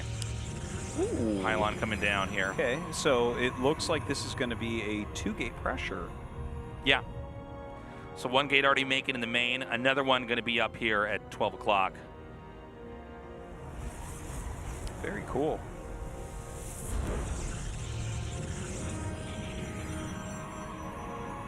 Yeah, these types of 2-gate builds, if you try to take that command center fast, things can definitely go wrong. You get a lot of micro potential out of them. Stalkers early on beat pretty much everything. Yeah. It is one of these builds where it can be a bit of a double-edged sword. You're investing a lot. It's quite different from a Stargate being put out on the map. Where like you can make a few oracles and lose a Stargate, and it's not the end of the world. When you start to really invest like a gateway and one of your first pylons over here, you need to make sure this does a lot of damage. Now, that being said, we see a command center being made on low ground. That's always a good sign. Yeah. Probe goes out at the right time. Nothing looks suspicious in my opinion. Yeah. For Bunny. And let's see if he goes at depths or stalkers. Depths. Cancels the command center immediately. Yeah, great play. Good play. I think the right move right now is Nexus. Oh, there it is. Yeah. Yeah, because like once he sees it, like the cancel is going to be pretty common, right? Right. Yeah, you're not going to be like, no, I got this. We're going to. And once he cancels, there's no damage really to be had. Right. And so I think it's almost like you paid to have a pylon and a gateway put out here, and now you just leave it. Yeah. Because that also paid for him to cancel his command center. And now you just try to get ahead. Inside the main, the command center is already being remade. I want to zoom in when the adept gets shot up by the grenade. Does he have elf shoes? That's a good question. He might have hooves. Hooves? I think he might have hooves, man. Oh my god. I might be wrong, but I do feel like Protoss feet are basically hooved. Hooved? What is the technical name for a hooved creature? Is it like a... Isn't it like an ungulate or something? Like a You might be right. Something like that? Yeah, I'm not sure. Like a two-toed hoof or something is biungulate or something like that? I don't know. I'll just go with yeah. That sounds right. I know I've heard that word, but... I'm a biologist. Yeah, and a doctor. And by the way, guys, this is financial advice. Yeah. In case you're wondering. Yeah, biungulates to the moon. His ass. So the Stargate's coming here. And the Reaper's going to come in here and scout right away. He is going to see it's the Phoenix coming. Yeah. Useful to see. But, I mean, the defense is going to be somewhat similar, right? Viking and Cyclone coming out.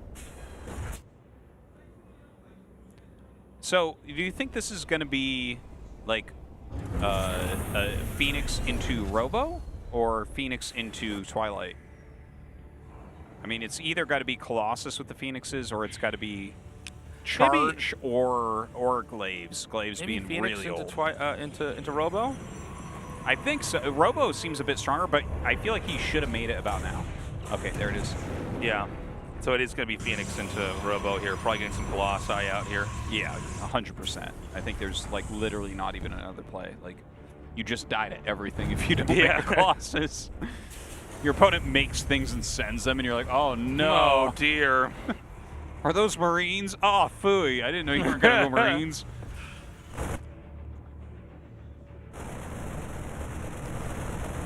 Alright, double Cyclone is out. Raven being made here as well. More barracks adding on.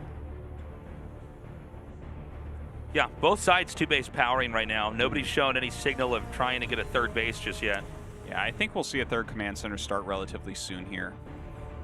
A third Nexus maybe after the Colossi tech. Yeah, there it is, the Colossi tech. He's adding 2 gates, getting an Immortal. But yeah, we should be seeing the Terran third CC going up now, I think.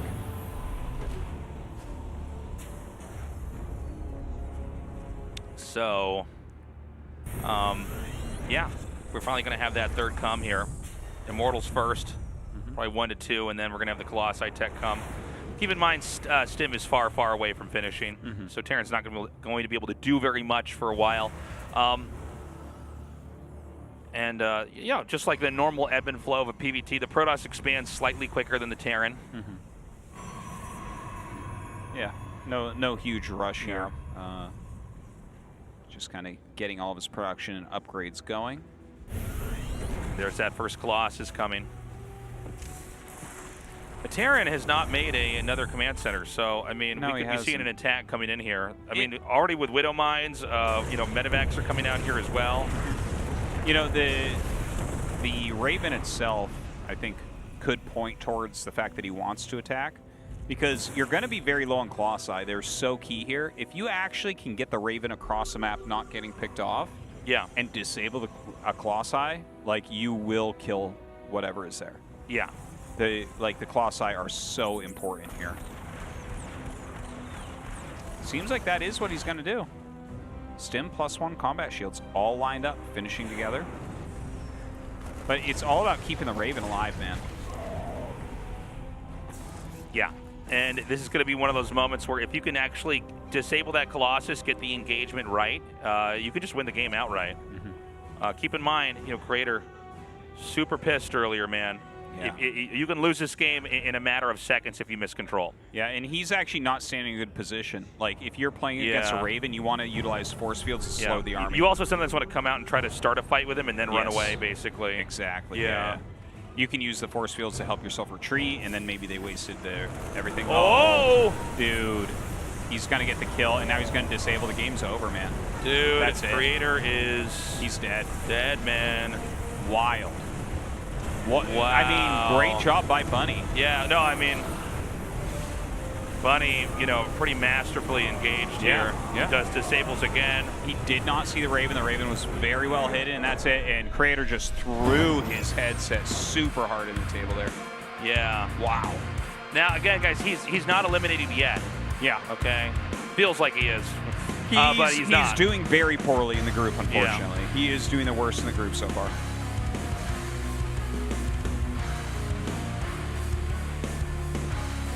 That is too bad for Creator. It's kind of one of the stories I was kind of excited to see build here was, you know, can Creator come back? Is he going to go top 4, maybe finals again?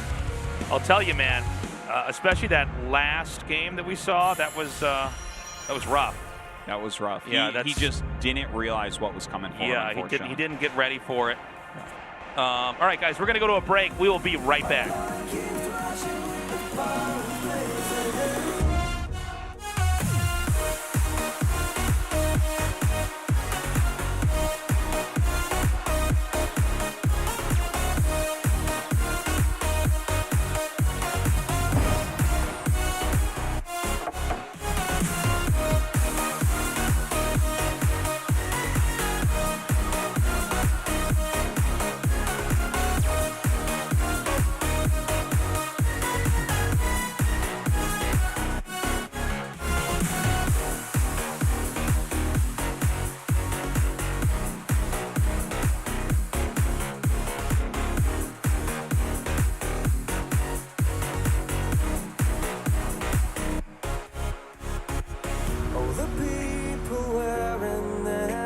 disguise. They hide behind the doors. Oh, they beg, they borrow, they steal. Whoa, cover more than just solid ground. And now we'll reach the surface before we drown.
I'll be coming up hot for a minute. Everybody know the drop when I'm in it. Everybody know the drop when I'm in it. I'll be coming up hot for a minute.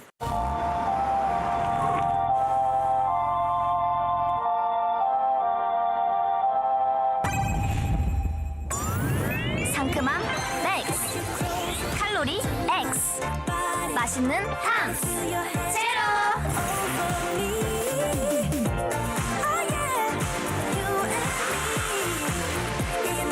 요즘 제일 탐나는 제로, 우리들의 제로 탐스 제로. 같이 떠나볼래?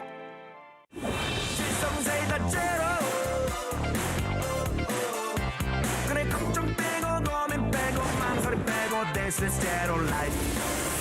없어도 되는 건 빼고 실성사이다 제로. 아침은 라떼, 홀리 점심은 라떼, 홀리 저녁은 라떼, 홀리 둥글하게 달콤하게 라떼 홀리. 달달한 충전이 필요할 땐 칸타타 라떼 홀리.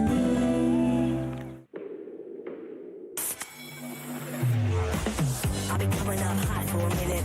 Everybody know the drop when I'm in it. Everybody know the drop when I'm in it. I'll be coming up hot for a minute.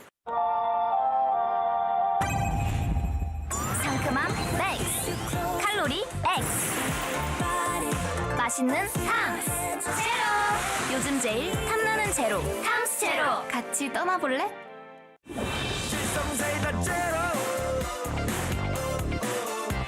그래 걱정 빼고 고민 빼고 망설임 빼고 This is zero life. 없어도 되는 건 빼고 실성사이다 제로. 형님들 아프리카에 승부 예측 생긴 거 아세요, 여러분들? 아니 e스포츠 여기 탭에 있잖아요, 여러분들. 아니 이게 새로 생겼더라. 저는 광동에 올인했어요. 아 진짜요? 네. 아 그럼 전 DRX에 올인. 모바일도 똑같이 아래 가운데 보면 e스포츠 있어요. 잼이라는 포인트가 있어요. 아프리카 내에서 쓸 수 있는 재화라고 생각하시면 돼요. 잼을 사은품으로 교환 가능하다고요? 이 잼으로 응모를 다 할 수 있어. 키보드는 벌써 나갔네? 아이폰 갤럭시 탭. 아 이게 200잼이야? 교환까지 할 수 있으니까 형님들 아프리카 승부 예측 많이 사랑 부탁드립니다. 화자 오도록 하겠습니다. Today's matchup. RagnaroK. Creator. Bunny. Dark. Cure. Round of 10. Group B.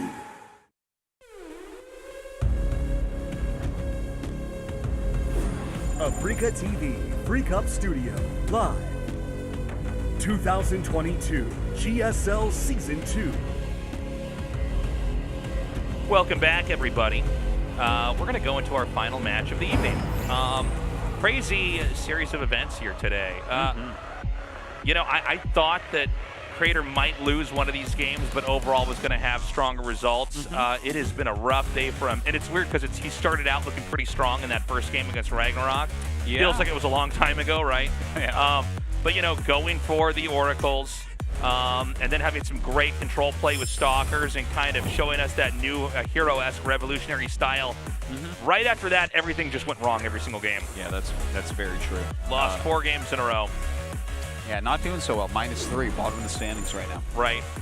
Well, we are going to go into a killer match here. We're going to see Dark going up against Cure. Now, Cure already had like a blockbuster TVZ against RagnaroK. He did end up losing it, but it was really close. It was dynamic. It was fun. It was an awesome match. It was cool. This should be a really fun one, just overall here. Not sure who takes this. Maybe slightly Dark favored. Yeah, I think just so. Slightly, but I think Cure's pretty beastly. He looked really strong earlier, to be honest. He really did, and RagnaroK brought a very different style, I think. But to be fair, Supermass Baneling is Dark's thing. Yeah, that's true. I think he does that a lot better, to be honest. He does do it better, yeah. Well, this is why he's like a multiple-time champion all over the place. Yeah. And RagnaroK is not. Like, yeah. Dark is a better version of RagnaroK, I would say. Yeah, former world champion here. Guys, we're going to go to Hardwire for our final best of 3. After that, 2000 Atmospheres, and then Berlingrad if we are lucky enough to have a third map. I came for war.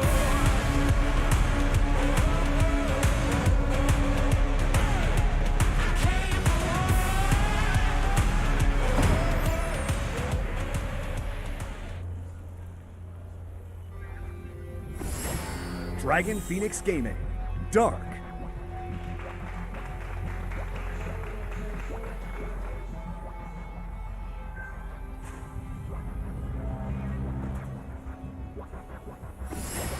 Dragon Phoenix Gaming, Cure.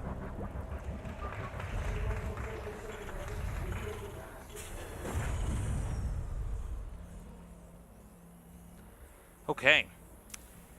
Yeah. See if we have a game as epic as the one we had earlier on here on this map. Gosh, I really hope so. I really hope so. That series was very, very good. And let's hope that we avoid a series like we saw from Dark already tonight against Bunny. Yeah. Those were as opposite That as was they so could be. fast.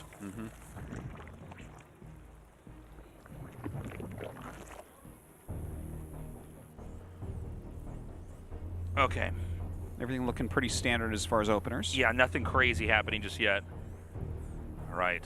Some support for Dark. Yeah. Oh, All thank right. you. Whoa. Appreciate that. Yeah, man. Let's see if this is going to be as epic. What was I going to say? I lost my train of thought. Oh, I do feel like Dark is a little bit better at the overall strategic best of 3, best of 5 compared to a lot of these other players in GSL. Yeah, and he definitely seems to come in like, all right, I'm going to play this one way this game with this very specific style, and he's going to do that perfectly. Yeah. And then he might be doing some big cheese the next time around. You know what I mean? He does seem to be a real planner. And it's not that RagnaroK didn't do that, because he certainly had some kind of very specific things he was trying to go for. But I really think you see the kind of perfection of Dark in that. Yeah, he's so particularly handily good took at down that. the other Terran earlier. Yeah. That being said, we have seen, I think, some of the best prep ever from the one season that Cure won GSL. Yeah.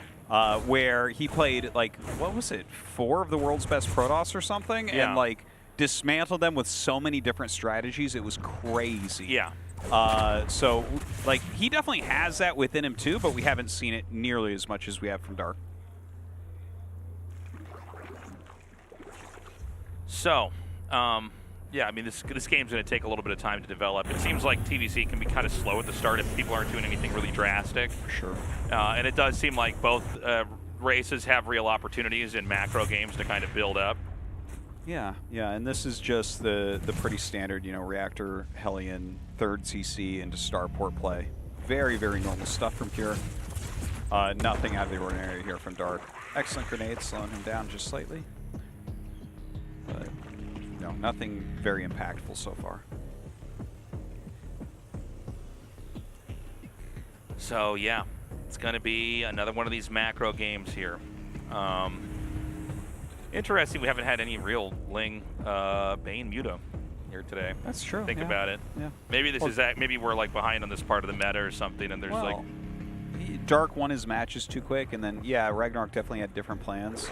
Honestly, Dark is not as much a Ling Bane Muta guy, anyways. Like he is actually like a Roach boy, Yeah.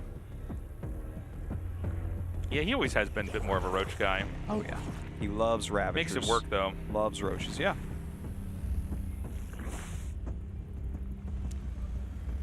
Okay. Oh, would you look at this? He started a Marauder?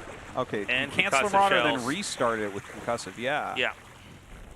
Okay. That's interesting. It is. It really is. Could be a little bit of pressure coming out here. Yeah, so he's actually making multiple Marauders right now. It's an unusual build to go for the concussive shells early on. It usually means you're trying to hit them at a moment, and with your Marauders, of course, and basically hit them when they don't quite have enough and they can't retreat, and you could snowball a fight that way. This all fits together really, really well. Like, he's going into Hellbats. He went Viking first, so he's pushed away all scouting potential. He's hiding the Marauders, and he'll make a medevac and put them inside. And then he'll go across the map, and then suddenly you're slowing everything, and the Hellbats just wreck. Yeah, it's very a well really strong attack. It doesn't set up that nicely for anything else later on. But, if the Zerg doesn't react perfectly right away, they can just get killed outright. Yeah, this is scary, no doubt. Now, the Baneling Nest is about to finish. I don't think that's the scariest thing in the whole world. He lands a Viking too. Dude, this is a scary push. Oh, my God. Here we go. Yeah. He's going to need to target down that medevac ASAP. Oh, my God. Oh, my God, he lost the medevac. Yeah. Yeah, that's very, very painful. Well, I think the surround by the Queens might be, like, the most perfect thing ever. Wow. Like, he can basically just avoid full-on damage. I guess he's going to lose that one over there. Wow, Dark made that look like such a foolish attack. Dude, he had a circle of 9 Queens around that army instantaneously. It's actually kind of funny watching Hellbats run away on foot. Yeah. You know what I mean? Like, yeah. That was actually incredibly sad. Like, I mean, I'm all for Hellbat attacks not working, okay? Yeah. Well, that's been our careers. At least part of it is watching Hellbat rushes not work. Yeah, but this was kind of insane that Dark has 9 Queens and he just, like, he kills the medevac so quickly and then just everything gets smashed. Kira cannot be happy with that. Like, he is really behind now. There's, like, you can't come out of that big of a failure and feel good about it. Okay, so, I mean, how does he recover from here? You do really give up a lot, as far as making a normal army, like Marines and tanks. Like, you give up a lot if you go for Hellbat, Marauder, and it backfires. So I feel like this is going to be a very comfortable mid-game here for Dark.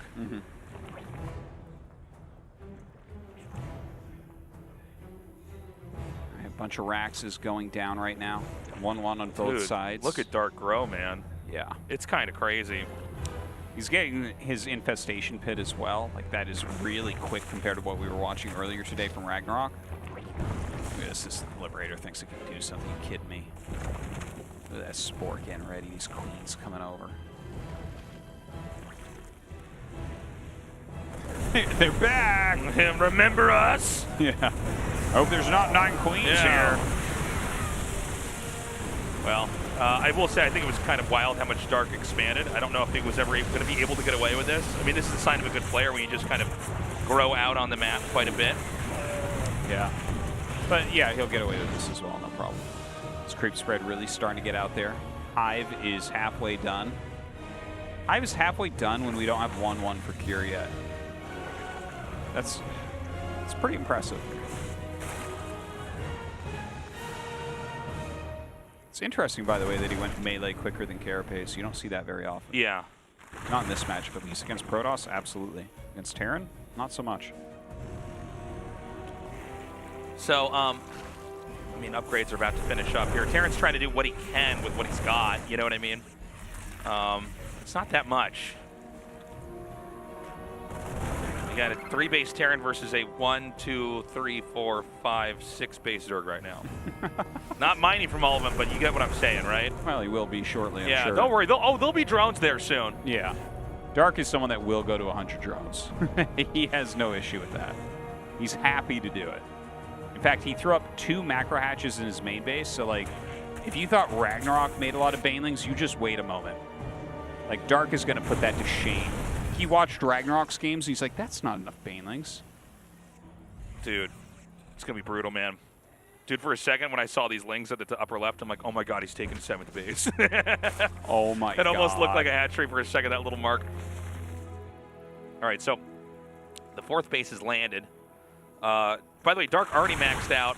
Well, you get it, almost maxed out. 184 supply here.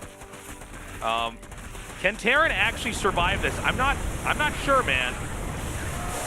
No, I don't think so. Yeah, I don't like imagine. Dark has gotten to do everything he wanted after smashing that Hellbat push. Dark played such a good macro game that it's kind of insane to me. Well, as soon as he had that advantage, he knew that nothing could happen to him. Yeah. He expanded everywhere and macroed like crazy, and now he just rolls banelings and everything. Yeah. And that's what the rest of the game should be looking like. Look, 88 lings on the way.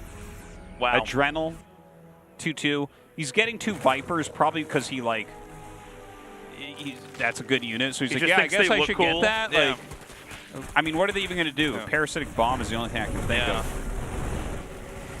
Yeah, as long as there's a tank you can grab. We'll just pull out individual Marauders, have them killed first. Yeah. Yeah, pull Marauders into your banelings to get as cost inefficient as you can get. God. Man, this is a massacre. Yeah, it really is right now. Okay, forces the lift off. Gonna keep going. It turns around here. Go ahead and just bust through that wall once again. Oh, the Marauders really slowing down some of these Banes.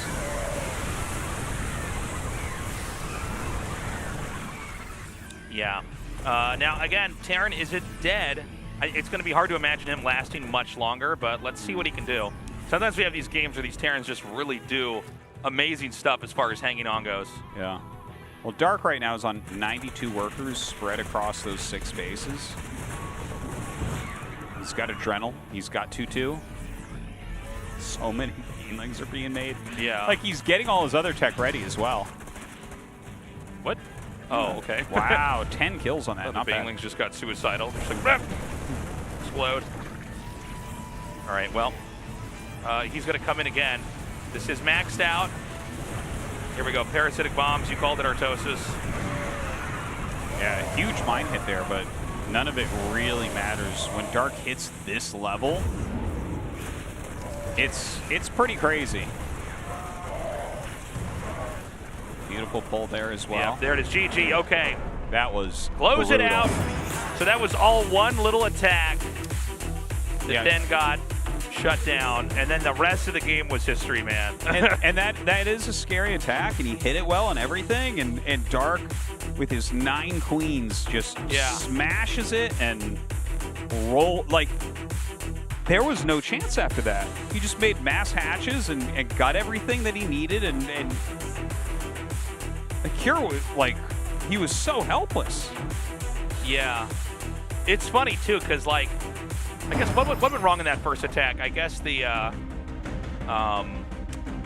medevac got shot down for one. You kind of need the medevac to help the sustain, but I guess even the Queen's round was so good. Oh, yeah, no. It was like... The Queens, like, were in such an arc tasteless. It was like a letter C that was trying to become a letter O. Yeah. It was like, what was it like? A letter C that was trying to become a letter O. I was trying to think of something funny to add to that.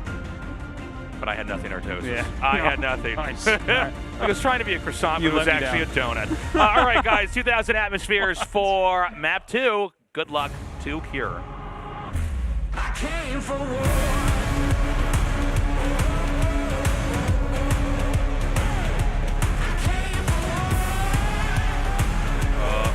Wait for it. Da da da da. I have a bad feeling about this. Dark seems to be invincible today, Tasteless. You know, I was talking about how Maru was probably looking at Rogue getting eliminated. He's like, ooh, I can win my 5th. Yeah. But Dark was looking at it too. He said, ooh, I can win my 3rd. By the way, I guess the real takeaway for today, unless we have some like major changes in this game and the next game, is that Dark is really very, very scary and likely to be in our finals. Like, Creator looked really good. Okay, Hero has got this new style. That's cool. But Dark is kind of just doing what Dark always does, but I think even better than normal. You know, I think that the short list for the season, Dark, Maru, and Hero, those guys all look unbelievably dangerous. Yeah. With a special shout out to Creator if he continues to play well. He had a tough night tonight. Yeah, he had a bit of a meltdown today. Yeah, he has to wreck next week. But yeah, that's the thing. It's like he can recover here. Yeah. And okay, is he going to see this? Is he gonna... Just barely not, maybe? Oh, no, there's the SUV. It's his little tushy tush. Oh my! And Cure does not know. Yeah, I do need to throw out there though. RagnaroK is a dark horse this season as well. Yes. He did very well last season with that top 6. Okay. Kind of annoying there. He had to lift that off. Yeah. I mean, it doesn't seem like it's a lot, but really seconds do matter, and, you know, especially a rush like this. Absolutely. The drones are going to be pulled. Yeah, is he... Yeah, I think he is going to go into, like, after a couple Marines, he should go into a couple Reapers, right? I believe so. But, I mean, he might just go for the factory follow-up, that older style. I don't know why I'm such a fan of the Reaper follow-up. I think it's because the Lings are slow for so long. You know? You don't get a gas against stuff like this. Oh, he's going to try to make the bunker, but the Creep's going to deny it. Again, losing more precious seconds. Look at Dark. Just handling this like a pro. That's a lot of non-mining drones, though. It is, for sure. For a very long time. And I don't see a spine. That's true, yeah. Well, maybe he can't afford it since all of his drones are out there. Yeah, that's probably a good call there. Okay, this is over. I mean, not the game, but at least the rush is. He's going to try to come get these drones.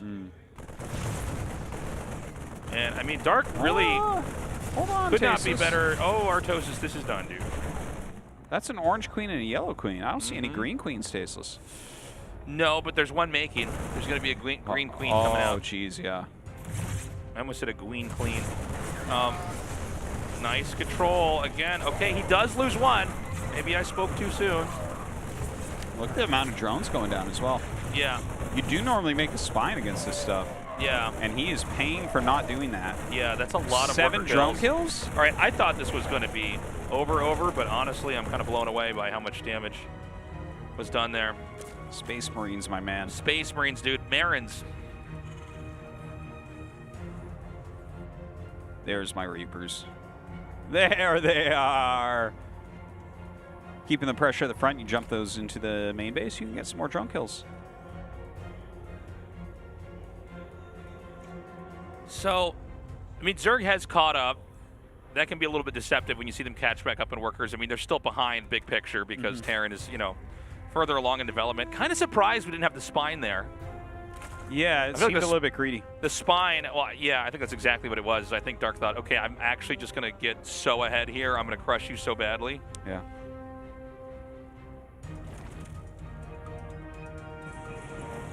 All right, the Reapers jump up, but he is actually up there exactly at the right time to slow that down. See what he can get done damage-wise. Any drone kills here is huge. Ooh, very quick.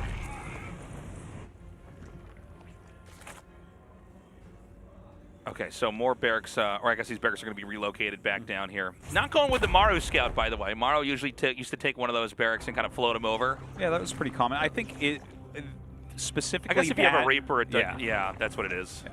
You can scout with the Reaper, so it's not as necessary. Exactly. All right, Hellions being produced out of that reactor factory. Reapers just kind of staying out here, slowing down what they can. Those Lings have been waiting a very long time. Yeah. So we've got that third CC started here. Is there any kind of opportunities here for Dark? You know, we saw in one of those other games he did a Nidus, but I guess it really all comes back to those 7 drones, doesn't it? Yeah. His position does not look that strong. He's just now going to take his third. Not even. Doesn't even have the money for it. A lot of queens out here.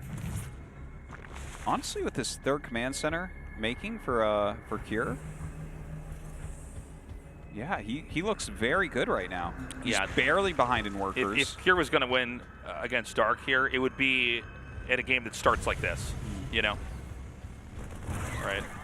Not too much scouting that Ling can do. So, I mean, this is definitely going to be, you know, a game where Dark can't quite run away with the show. Yeah, it's definitely not going to look like Game 1. It's kind of the opposite of what happened in Game 1. I mean, this was a much earlier version of what happened in Game 1, but he came out with those Marines and actually got a lot of kills on drones. Yeah, guys, make a spine, dude. That makes it a lot easier to fight the Marines. Yeah. Spines are good. Yeah, I mean, queens are nice, but you get up to a certain amount of Marines, their damage output is really, really high. Yeah.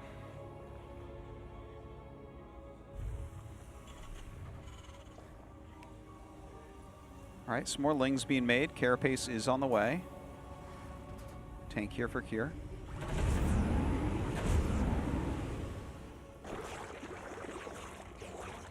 Okay, so can he get any damage done with this? We're going to see. It is a Zerg 4 bases. Well, I guess soon to be 4 bases. 12 o'clock's getting built in right now. Couple medevacs headed out. See if he can get a bit of harassment done. I think he definitely can. There are a lot of Lings being made, though. So, like, Dark is taking this very seriously. He is not over-droning. I feel like a lot of Zergs right now would be up at 60 drones, and this push would just ravage them. But here, Dark, like, he's not going to lose his hatch. That's not going to happen. Yeah, he's going to come up and say, "Oh, really? Yeah, really?" He gets the tank. Yeah, very important. The Hellions definitely helping out quite a bit. Yeah. But look at this. Look at the queen count, man. Yeah. 9 queens. These idiots that only make 7 queens have no idea what they're doing. And here's what we're going to find out in another 2 or 3 years, man. 9 queens is actually not enough. Yeah, yeah. The real play is going to be 10 queens. We're like, oh, okay. Could it even be more? You need so many queens they can't all fire at the same thing. That's right. They're like roaches now, moving around in the back, trying to get their surface area to attack. They all just pile up. That's fine. They have transfusions. It's fine.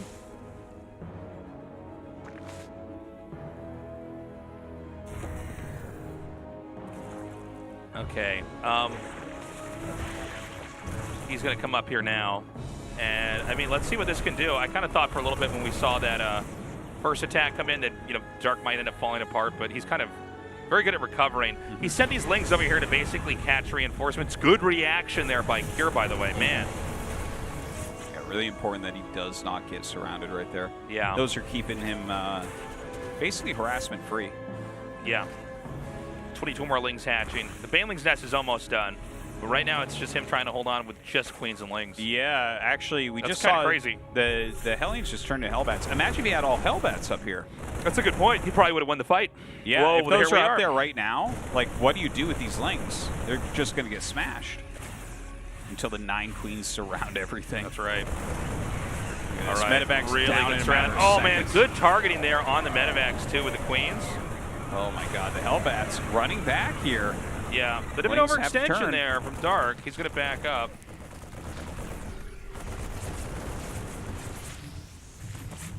Okay, pushes everything back with the queens once again. Transfusions abound. Baneling speed on the way.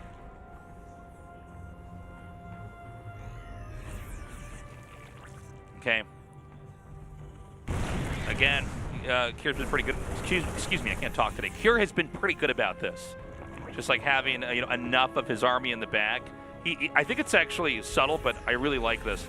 He doesn't just have everything rallied right up to where the attack point is. He basically lets things mass up, and then he sends them in big waves.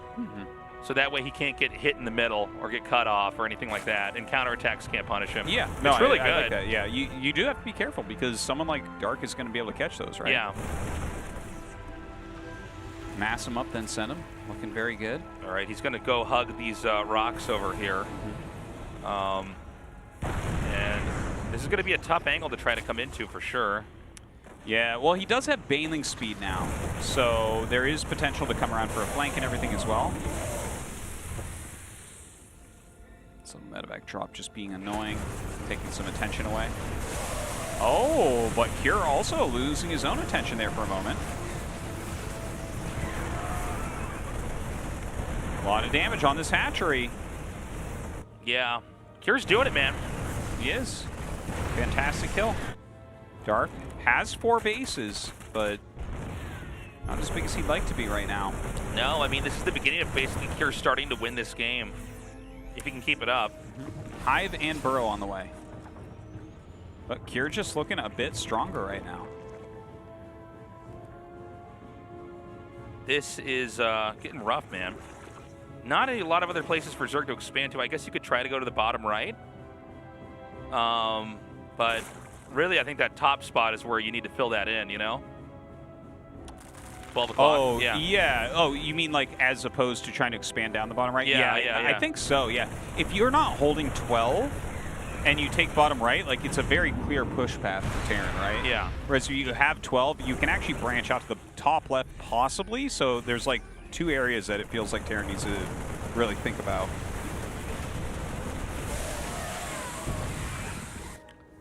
Okay, so That's Terran a lot is, of tanks. Yeah, Terran's kind of just waiting it out right now, knowing that they just need to fill in a couple more key units for the push and then come in there.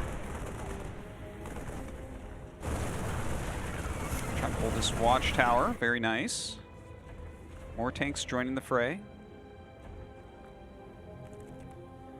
Now, well, I guess he's going to clean this up over here at the top. The real fight's going to be over here on the right. Looks like we're going to see it happen right now. The push out over here. All right, a lot of Ling Bane rolling through, my God. A couple of Vipers being added in as well, probably for that parasitic bomb once again. Doesn't really have anything that clears the Siege Shanks well if you yank them in. Could use Blinding Cloud maybe. So I don't think he can stop this hatcher from being killed. By the way, this is how you can tell Dark is actually such a good player, is he just knows when to not attack. Where I think, you know, we see a lot of other Zerg players, no disrespect to RagnaroK, but they'll just kind of they'll be like, well, I can't lose a hatchery, and just like attack out there, and then you know, they sort of exacerbate their problem. Well, he's really trying to pull back into a position where he might be able to come back. You know, obviously he's been kept very, very small this game. He has a lot of supply.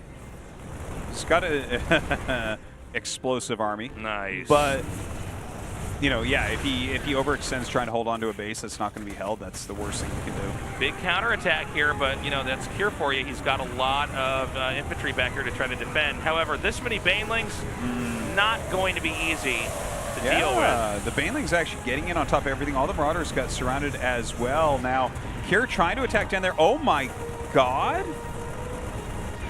Dude, Dark is so good. Yeah. Now, hold on. Terran's going to keep pushing through here.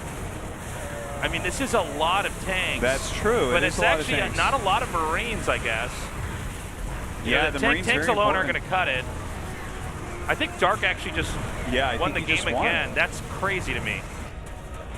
He's actually just so good. That Ling Bane counter just doing fantastically. Well, you know, I guess if you max on Ling Bane, half a supply each, like, you have a lot of it. Yeah. Then you just whittle down the push that's pushing you down, and the amount of SCVs he killed was just huge. Yeah. And actually, Dark has been more efficient. Oh, wait, no, he hasn't. Just slightly less. A little bit less, but it's still, fine. Yeah, using Mass Bane, it's impressive. Man, there's still Lings Broad over there, too. It's kind of crazy. So he's still on 4 bases, but I think this next attack could be pretty scary. Oh, look, he's going to bait him. Oh, my God. Oh, dude. Oh! Ooh. See, we got one more. he didn't have that one hockey. Yeah. I think it's might have even been like drag selecting to do it or something. Yeah. The Marines standing out in the front there, kind of funny. Oh, Cure, like, it felt like he was well ahead.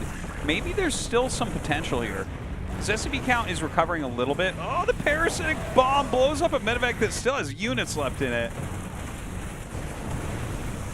Oh, nice mine hits. And he is going to get the hatchery. Yeah, I think this game's actually over now. This is going to be too much. I mean, he's going to lose that planetary. I guess it can be swapped in with an orbital, but I mean, what army is going to clear this out?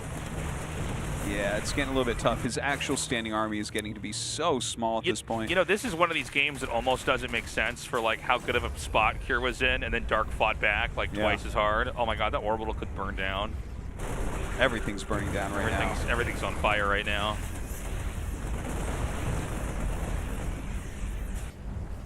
Actually, yeah, just about. Okay, he sees it. He's going to repair it. It's one of the most humiliating things that can happen is one of your main buildings just burns down because you didn't see. Dude, even getting those 8. It's only 14 SCVs in this game, guys. With 72 drones. Not looking too hot. No. Dark with double the supply. Yeah.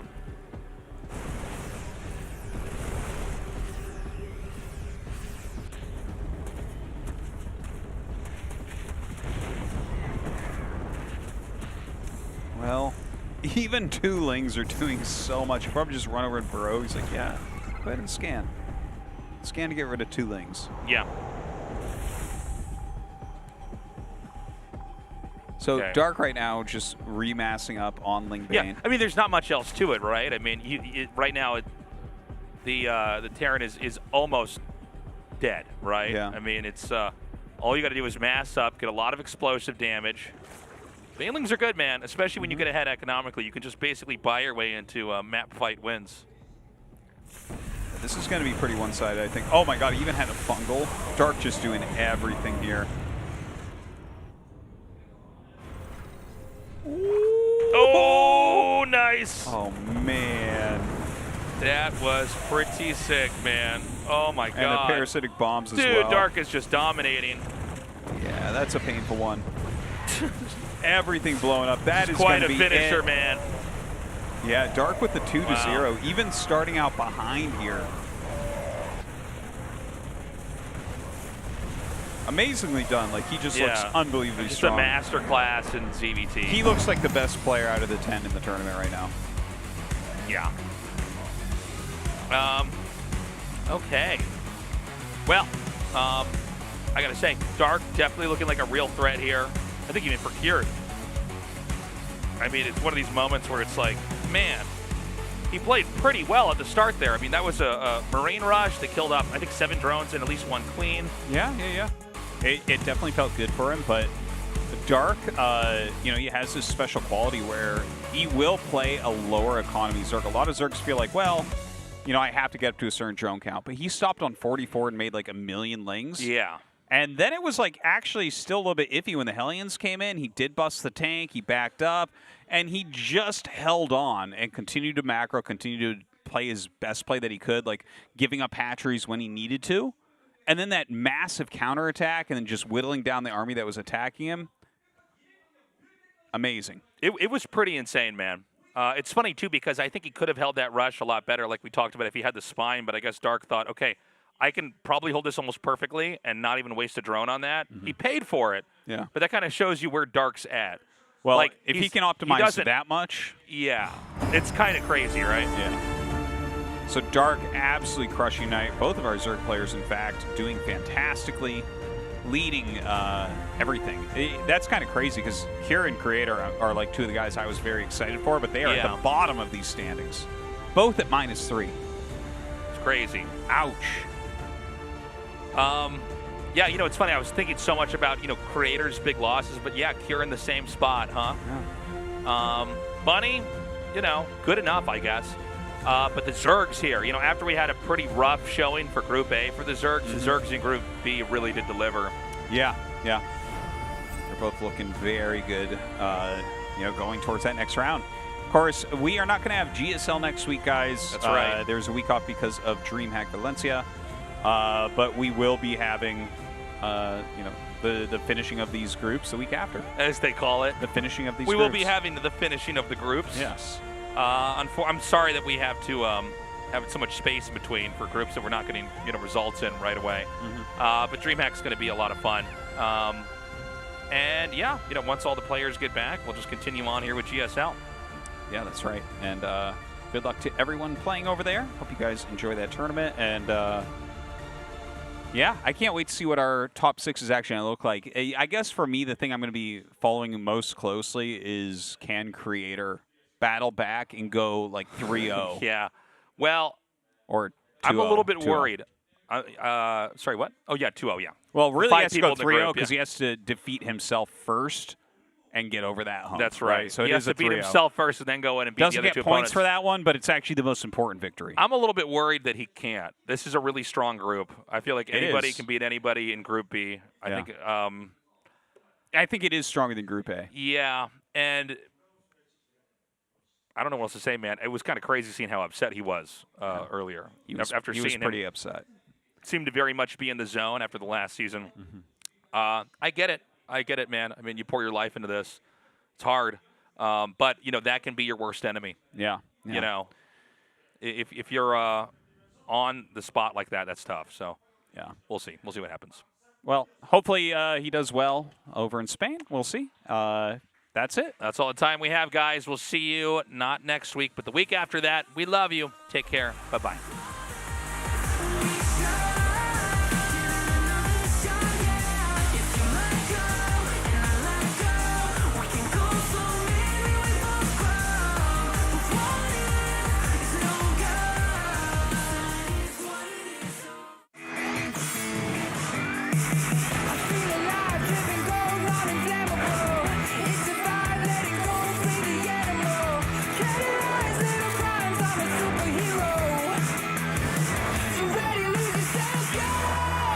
#2022 GSL Season 2.